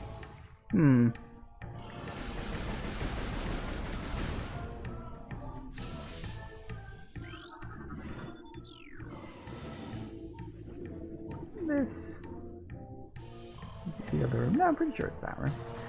Kaboom. Come on. One.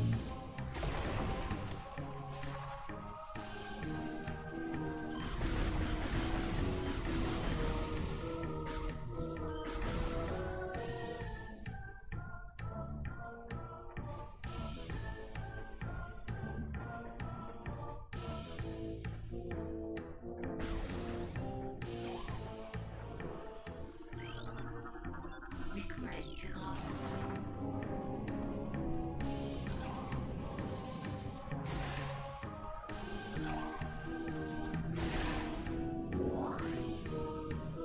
That's what you get for obsessively hunting balls.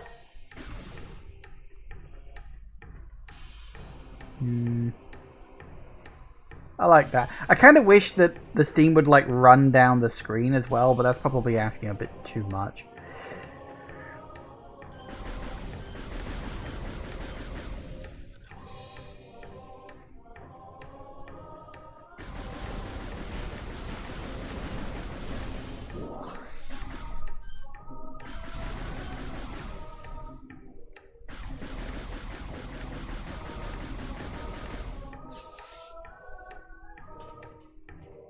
Oh yeah, that's right. I gotta go in here, haven't I?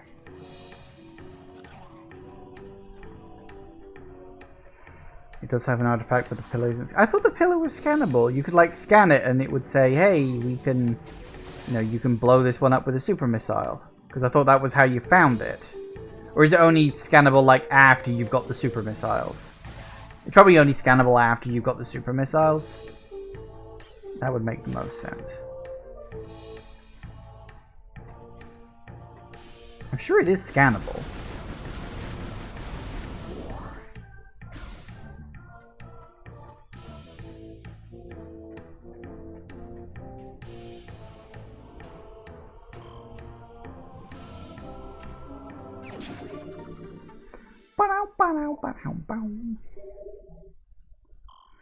I do wonder as well, like concerning the future of the Metroid series, after the huge success that was Metroid Dread, I think it did end up becoming the best sold Metroid game in the franchise. It even beat Metroid Prime, which is very impressive for it. Do you think that Mercury Steam is going to do a Metroid 3 remake after the success of Dread? Because we talked about this back when we were, you know, well, when I was playing Dread before. Like, wouldn't that be cool? But at the same time, I mean, a Metroid 6 would also be nice.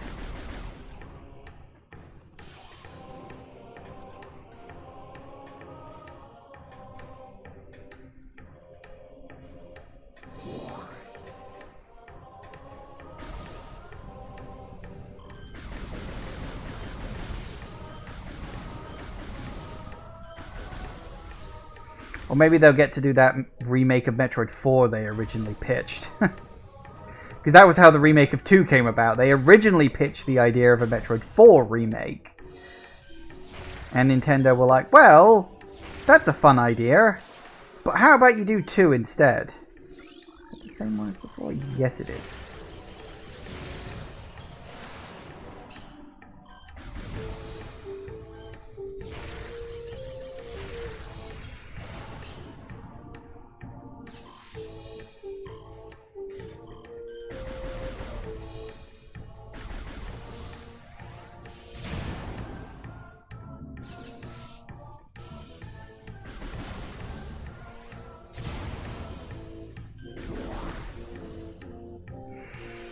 Do not touch Super Metroid, it does not need a remake. I would actually disagree with that. I think there are certain elements of Super Metroid that could do with a remake. Like, Super Metroid is absolutely fantastic, don't get me wrong, but it is starting to show its age a little bit. The controls are not as snappy and responsive as you would expect from a Metroid game these days. Immersion pistons are leeching power from the magma pools as planned. Give them a power routing. Local crystal formation possesses low phazon residue.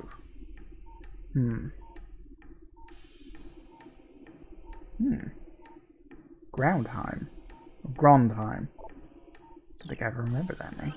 The Monks of Grondheim. Huh. I think the only games in the series that needed remakes were 1 and 2. Beyond that, they don't need remakes. And I feel a remake would ruin the overall game. I mean, I understand where you're coming from, and I totally understand why the idea of a remake of 3, because 3 is like the worshipped one. You know, it's Metroid 3, it's perfect. I'm like, is it? Like, you know, it's that that Thor meme. Like, is it really?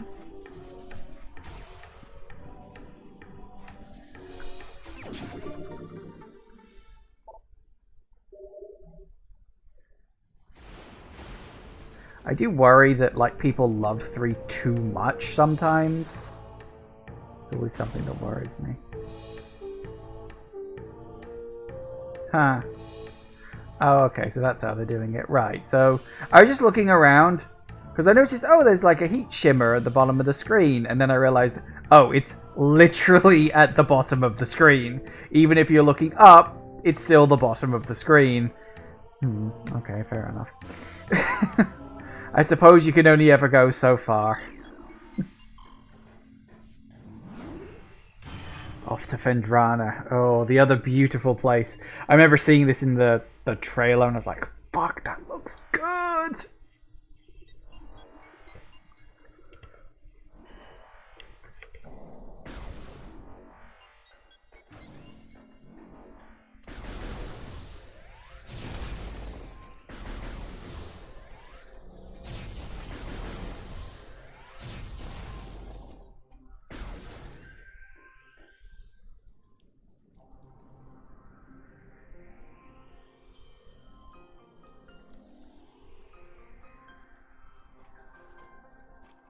Does look good. Damn.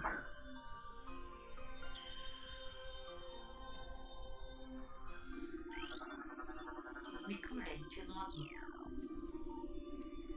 They actually did do better. Gently cascading snow.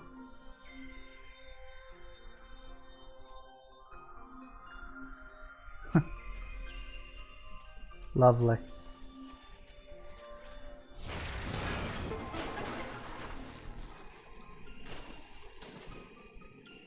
Come on up here.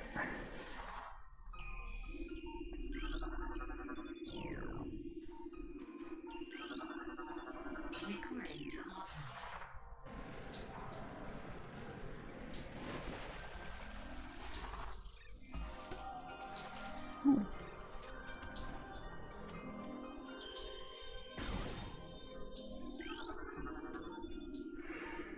Yeah, we need the plasma for that.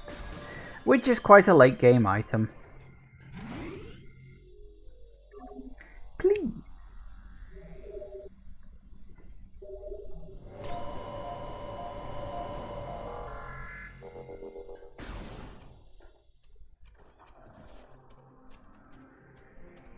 It's the second last mandatory upgrade. Is it? Yeah, because there's only the X-ray after that. Actually, can't you get the plasma beam and X-ray in any order? Vague memory of that.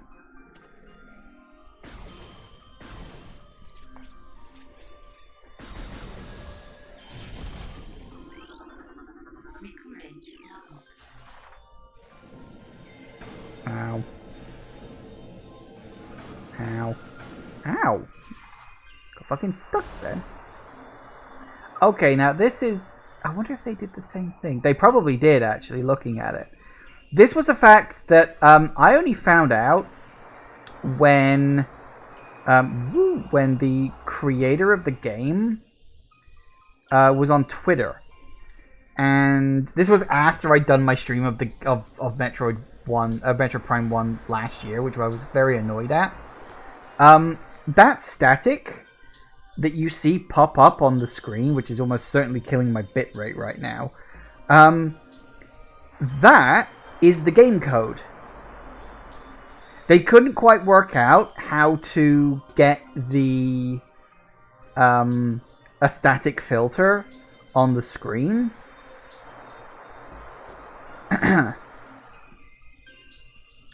And so what they ended up doing was they were like, well, what if we just displayed the running game code in the background? If you look really carefully, I think it actually is. I think they kept that little trick in. That's actually really cool. But yeah, so the static in this game, and probably in Prime 2 as well, I don't know about Prime 3, but the static that you see is literally the game's code running in the background. Which is kind of nuts to think about, but also kind of cool. Like, such a wonderful little shortcut.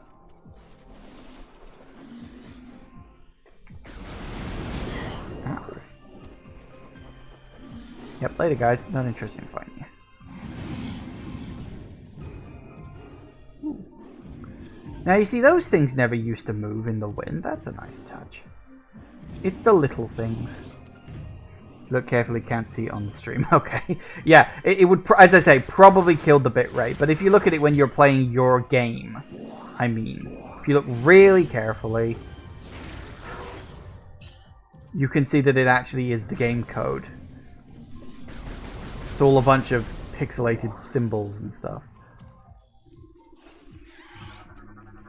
Recording to Always remember you've got to scan these things because they disappear after a while.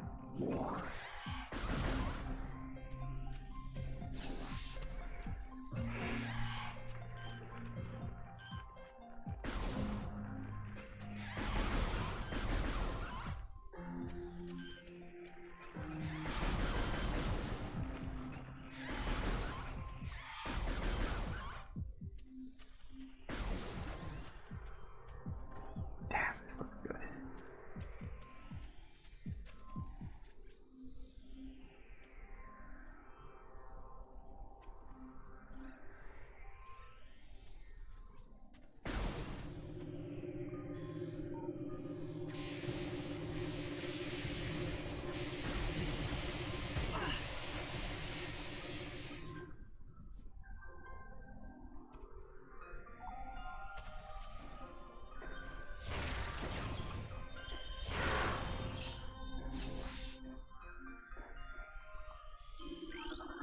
recording to logbook. As the great poison reaches ever further into the planet, we Chozo begin to feel the gnawings of despair. Before it is too late, we now make our last stand. We have begun to build a temple to contain this darkness. At its heart, we will place a cipher, a mystical lock powered by 12 artifacts and filled with as much power as we Chozo can harness. We wonder, though, even when we are done, will it be too late? And will the power of the temple and the cipher itself prove strong enough to hold back the poisonous tide that even now swells within the ground, threatening all life?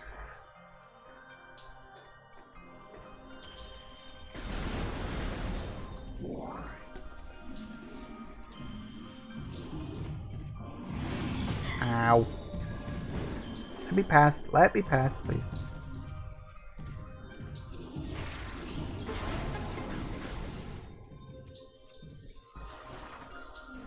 Whoop.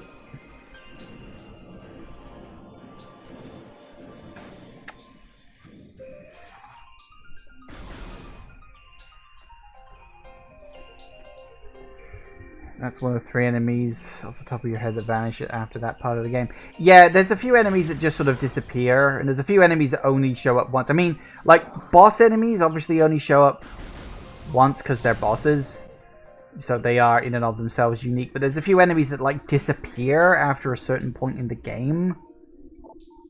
You know, they're around for a while, but after a certain point they just sort of vanish and they get replaced by something else. I can't remember what the trigger for those little critters vanishing is.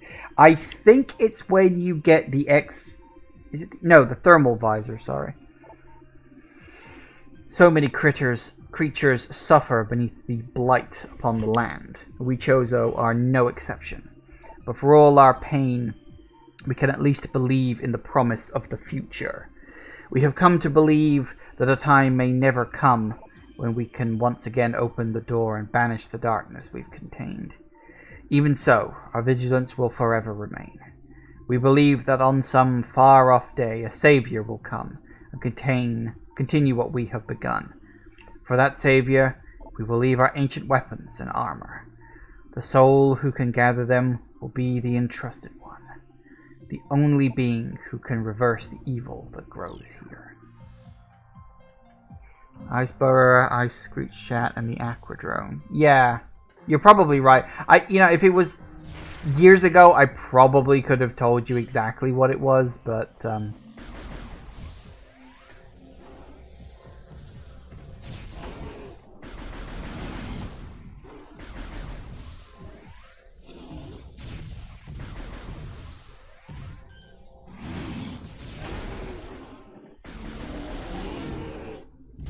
good night.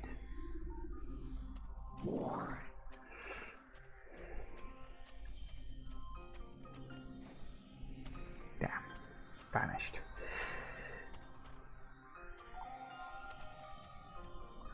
Now, where the hell was the...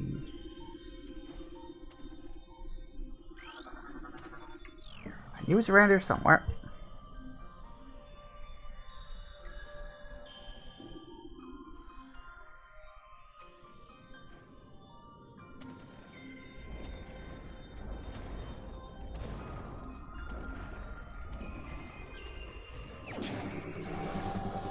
I've already walked past the ice screech bat once. Did I? You're probably right. Aren't they in that big room where you've got to shoot the icicle down?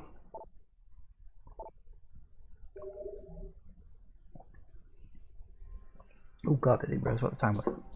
Okay, well, we'll get that on the way back. I think you can get those later as on. When you come back after getting the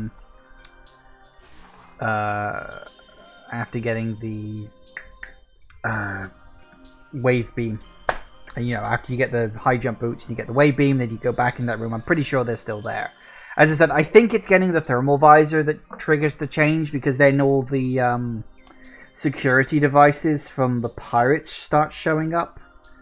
Better to get it sooner. Yeah, that's true. That's true. That's true. Anyway, time for another break. Back in a minute, guys. And we are back. Alright. So, down we go. Woohoo! Whoop. Woo! Play some Tony Hawk's music over that.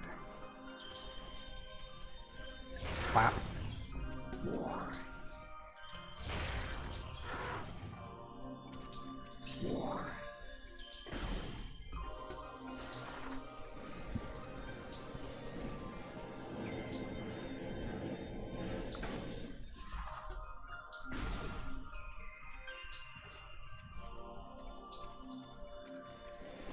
Hello.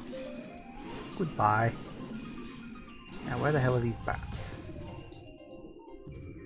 I don't actually remember, and that's a problem.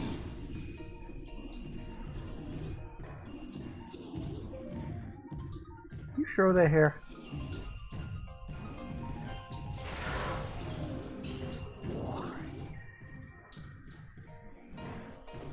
Or are they outside? They're outside, aren't they? But that's where the dangerous things are.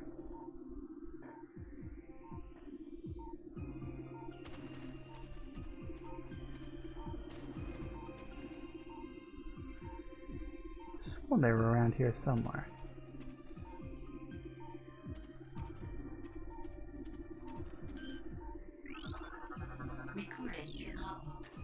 Got him.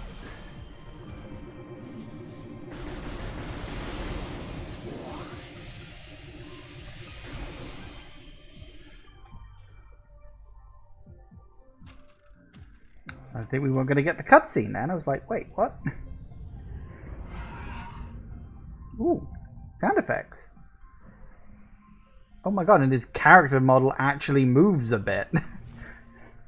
It's not just almost an entirely static thing that just flies over. I always got the impression that they just, like, inserted that in late in development because they realized, oh yeah, Ridley doesn't actually show up for pretty much the entire fucking game. We should probably put him in somewhere. I mean, considering how rushed the development of Metroid Prime was, I suppose it's a miracle they thought to do that at all.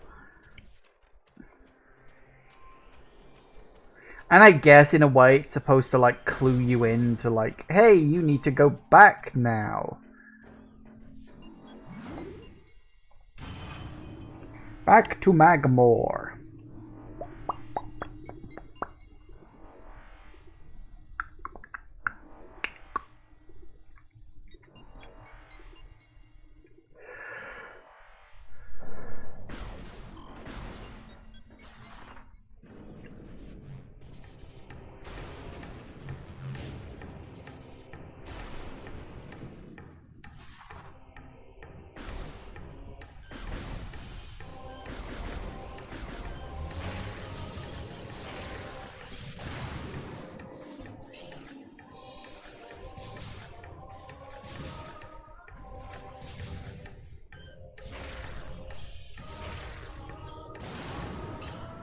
I don't remember the guns being that eager to shoot you back then.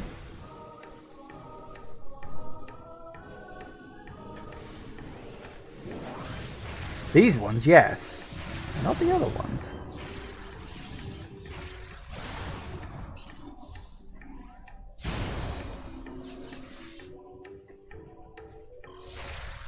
That was the wrong... Wait, what? Was that... I don't remember that being a thing.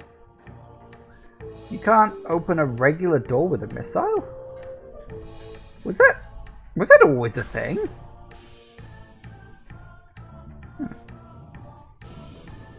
Maybe, maybe not. I thought you could. And I missed. Nope. Alright, I'll wait.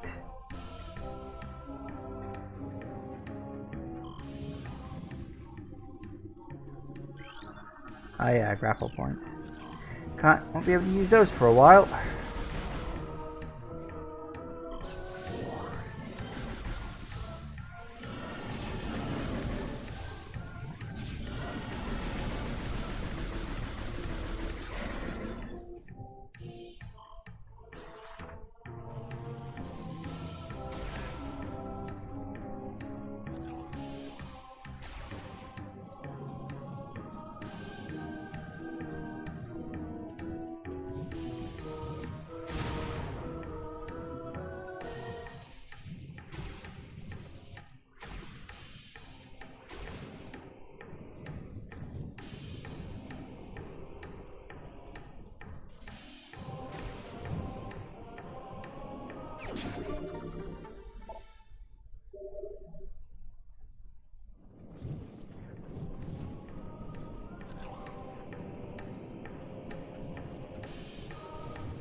Actually added a lower bit onto the pipe there. That's interesting. So I am just noticing all the tiny little differences. Some I'm just like, oh, they changed that. Fair enough. And others I'm like, wait, what? Why did you do that? I'm still baffled they got rid of the fucking reflection. I mean, what?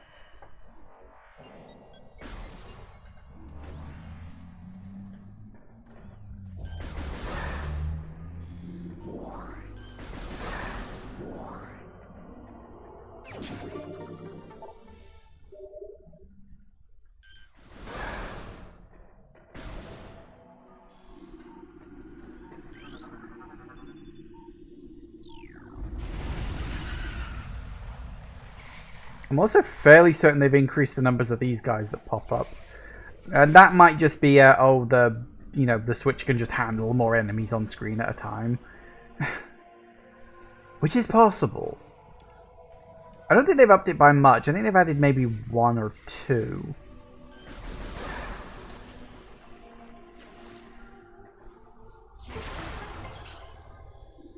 Oh. Recording to logbook.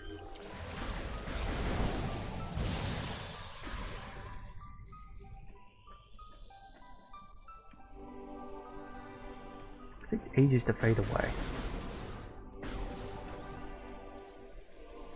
Ah, I'm back.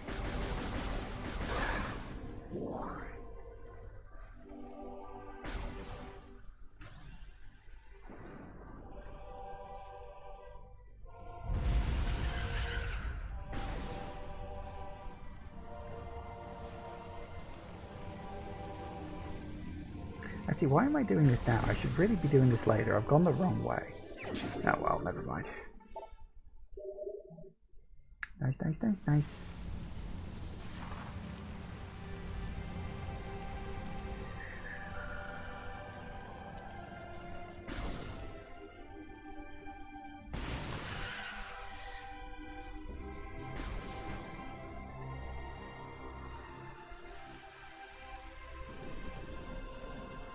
Damn, this looks really fucking good.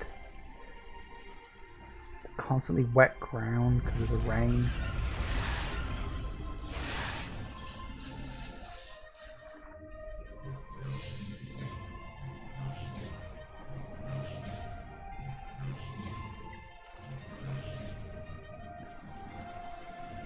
Ow.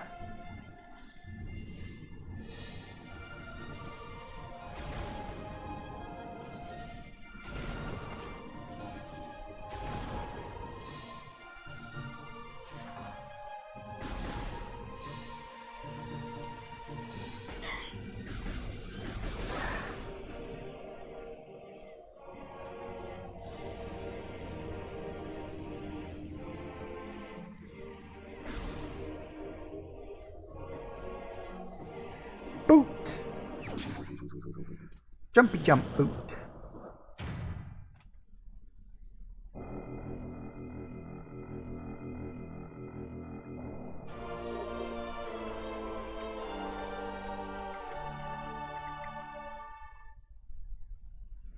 Space jump boots acquired.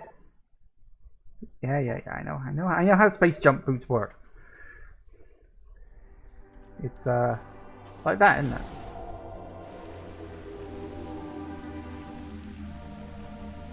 Now we'll go and grab the first artifact. I think we'll be fine. No reason not to.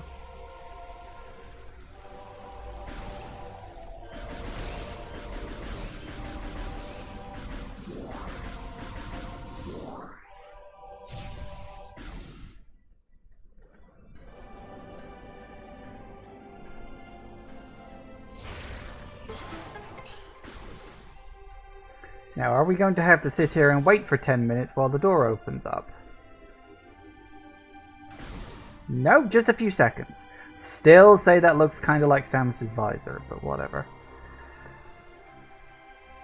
I do like that. You can actually see the rain pouring down the window and everything. Ah, the details, I love it. Ah, freaking the fuck out. Right. Throughout our living nightmare, as we battle with this unyielding darkness, we Chozo see a light. This light glows with promise, chasing the shadows cast by the great poison and purifying that which has grown toxic. It is strange, though. At times, it looks to our eyes as if the light coalesces into a figure of a woman. Burning brightly, the luminescence descends from space, then retreats back into the infinite blackness from whence it came. When this prophecy comes to pass, when the light recedes, the Chozo's long vigilance of containment will finally come to an end.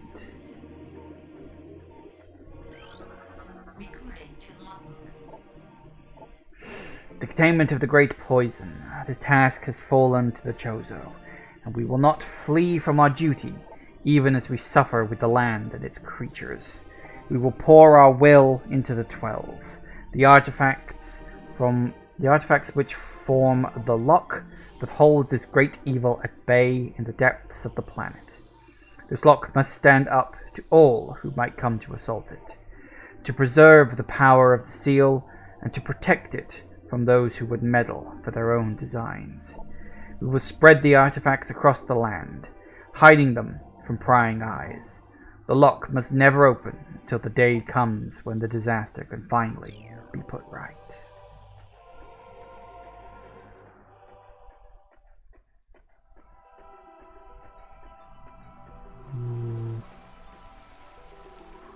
Pretty.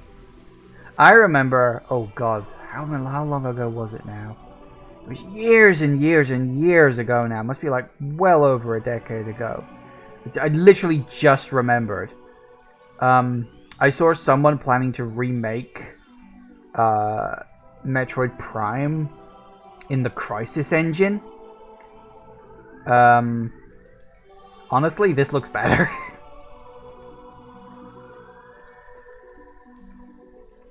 It's the original version of the Crisis engine, you know, the Crisis 1 engine, basically.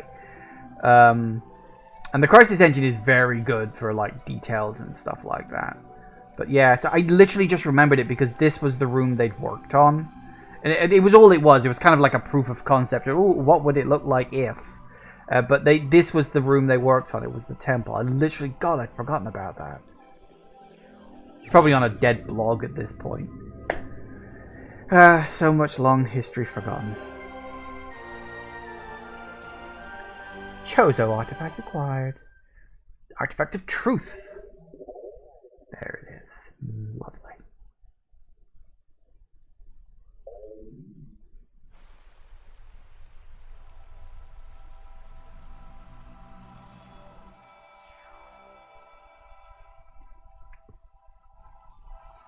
Alright, let's scan the clues. Sun chamber high atop our ruined home became the nest of a great beast and a source of corruption. Many chosen spirits have been drawn to this tainted place. Release their bonds to the world to claim the artifact. So yeah, there's just clues of where the things are. I spoke about this before. I'm not going to worry about that too much.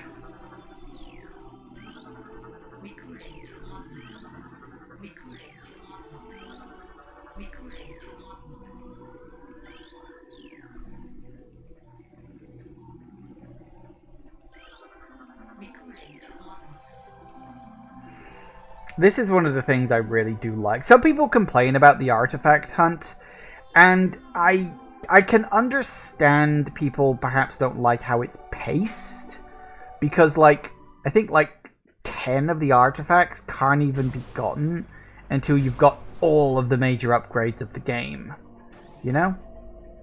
So I can understand that. People would probably prefer it if they were a bit more spread out across the major item chain. I get that, but I really like the item. I like how it's presented, in that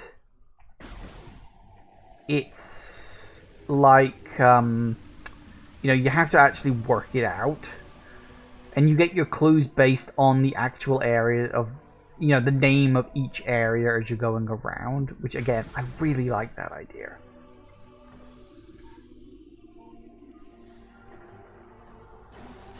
Let's go and have a look at our first little batch of Phazon, shall we?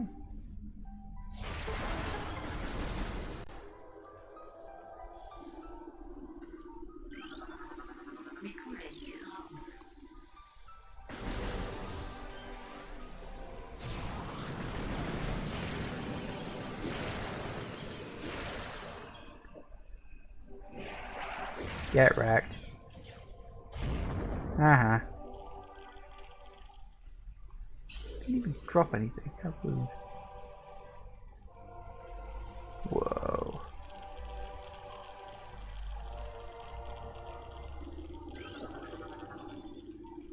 It appears to be the same type of container found on the Space Pirate Research Frigate.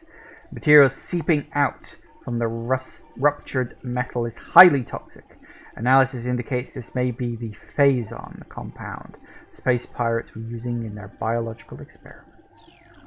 Yep, I'd say that's it. All right. It is very clicky. It's very sort of wibbly and sort of wom wom. Oh god, do you know what this makes me think of? The Expanse. I don't want to spoil it, but there's a thing in The Expanse. If you've never seen the TV show The Expanse, fucking watch it. It is an amazing TV show. But yeah, there's a thing in The Expanse. Thinking about it, I wonder if that was... Well, no, because in the book, the thing in question is brown. In the TV series, they change it to blue. I guess to make it look a little more weird. Yeah, I wonder if that was kind of inspired by this, because The Expanse is definitely newer than you know, Prime is. So, but yeah, God, it just made me think of that, and like any excuse to talk about The Expanse. I fucking love that show, and the book series is fantastic too. I've actually very recently bought the 9th book in the Expanse series. I'm very much looking forward to reading it once I finish off my current one. And it's the last one too. It's the end of the story. It's so sad.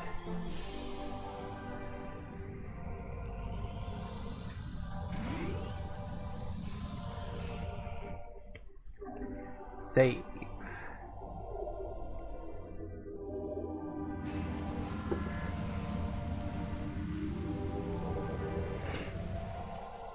Save me, save point.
Alright, but back to Fandrana.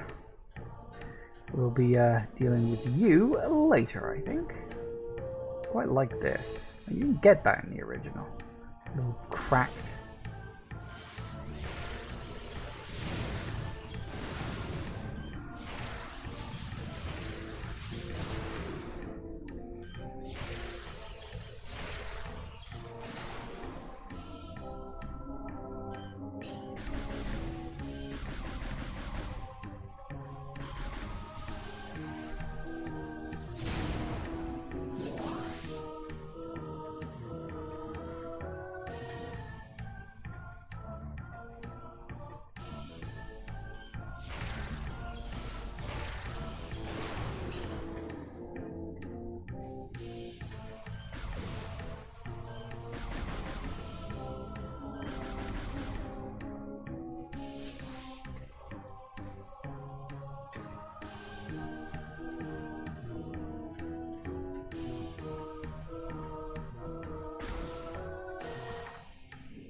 Alright. We go that way now, don't we? Is it that way? Yes, it's that way.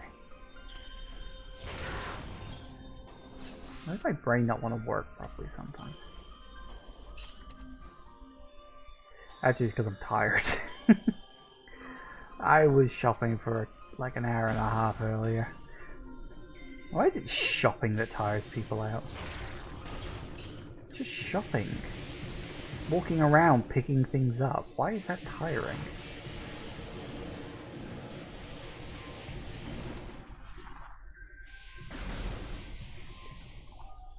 Whoa.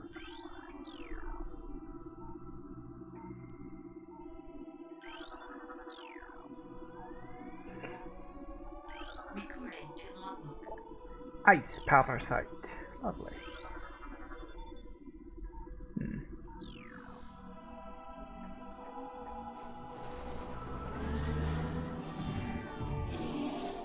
Ooh, look at that ice.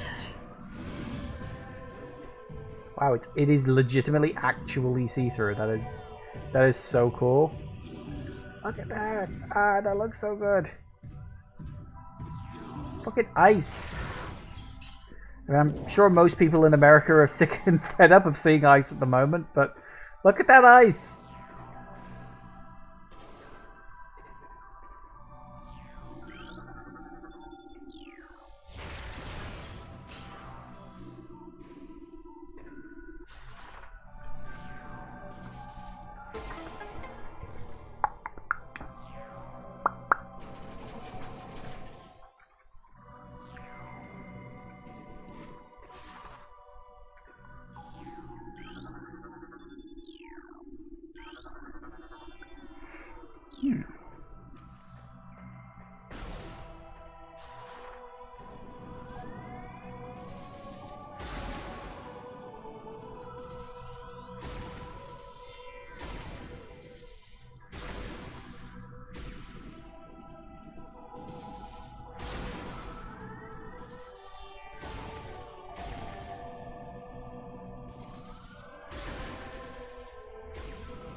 Alright, mini boss time. Ooh. Ooh. I do like it when they do ice, it's like layered, like real ice is. You don't see that as much these days, but it's definitely a big thing.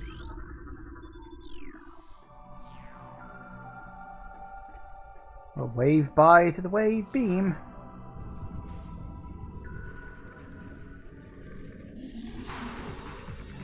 hello there.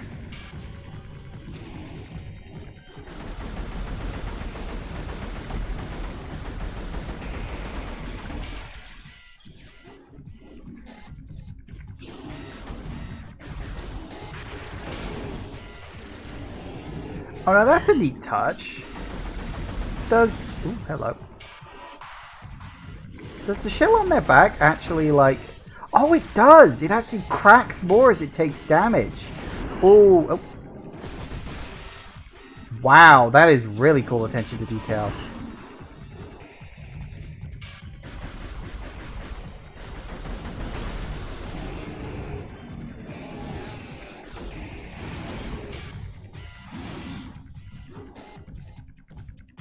Don't remember that being a thing in the original game, I tell you.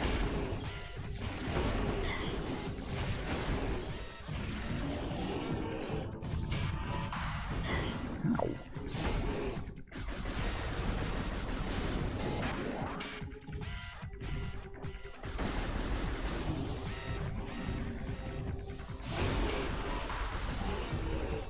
Time for the big guy. Hello. Now, are you still weak to both ball bombs?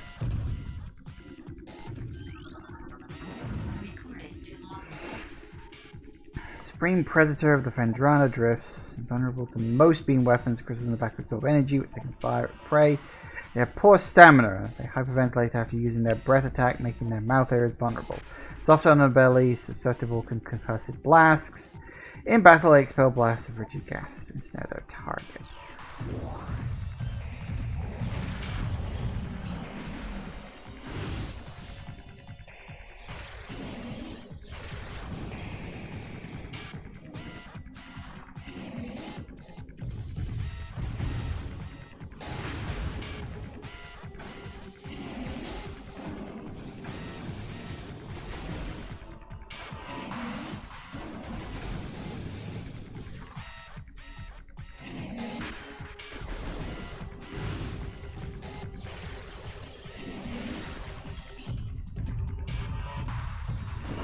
Ow.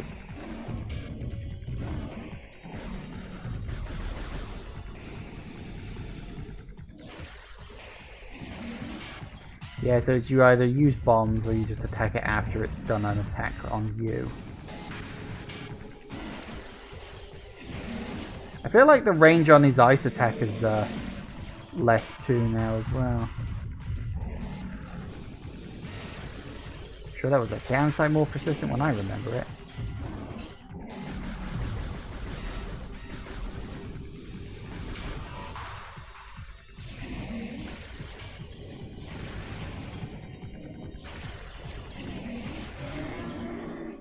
Good night.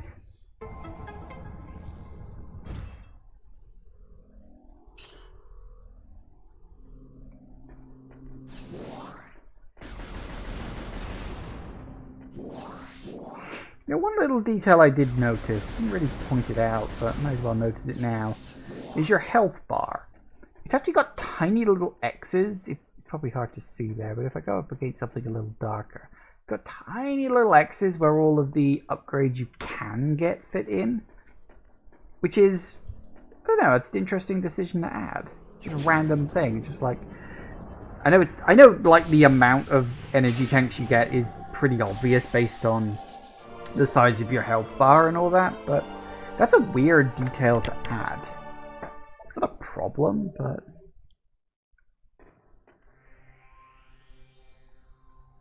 yeah, so it does do that. I'm going to assume they didn't fix the whole you constantly having to switch between items shtick that the original game had.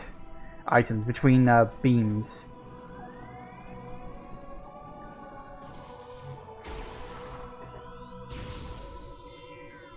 Because they never do. Woo! Flashy.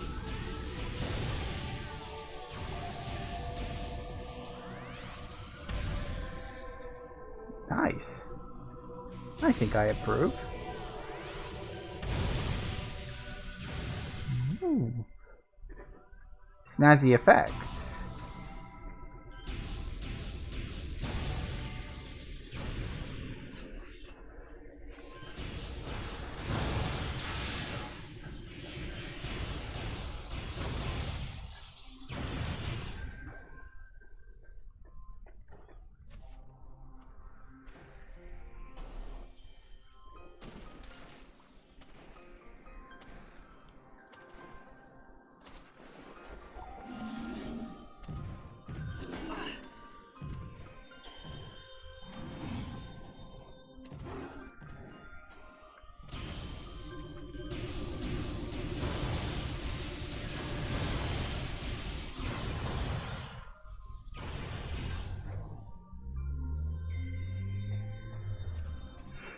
Alright.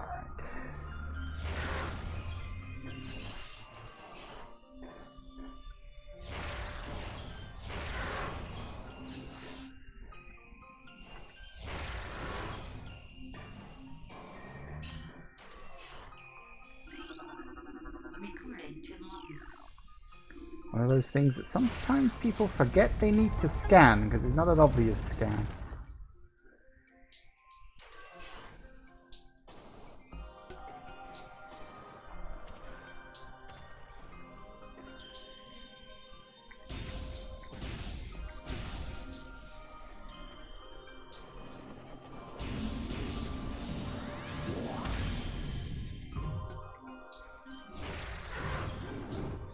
There. Yeah.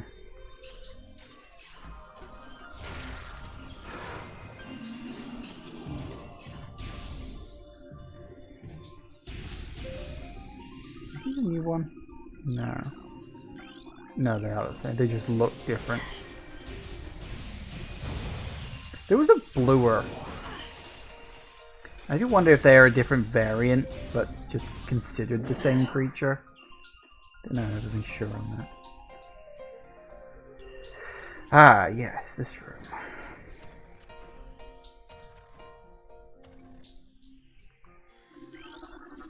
Recording to logbook. Damn straight.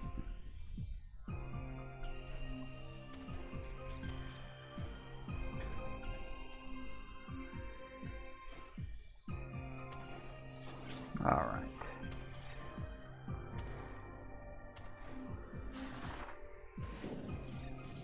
That was the wrong button.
Oh, god damn it, rolled off the edge. Shit. Well, had to do that again.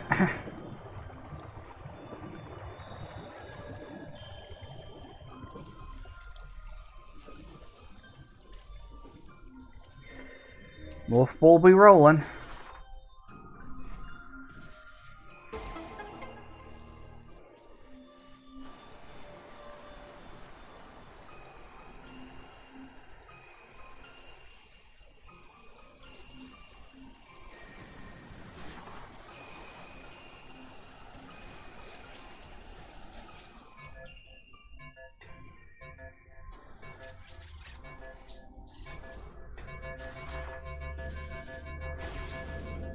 Yep.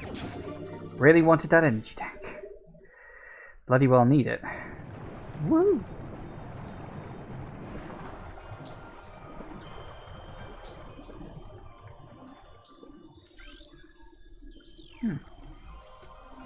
Does it only do that when the water is up? Oh, it does. Huh. Never noticed that. Wonder if that was in the original game. Probably was, actually. Kind of attention to detail, I would imagine, from the original.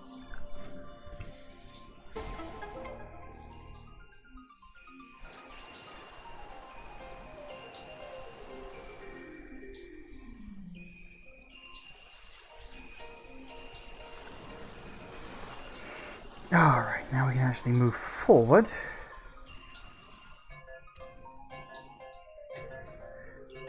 Ow. Do you mind? Alright, well, we got TARDIS over on that direction, of course.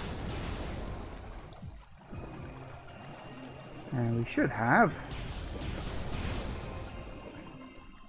Save point.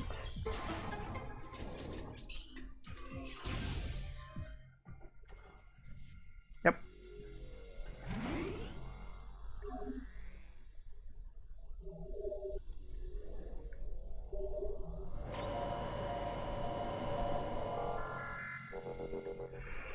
Nice, nice, nice, nice, nice. Right, that's... hang on.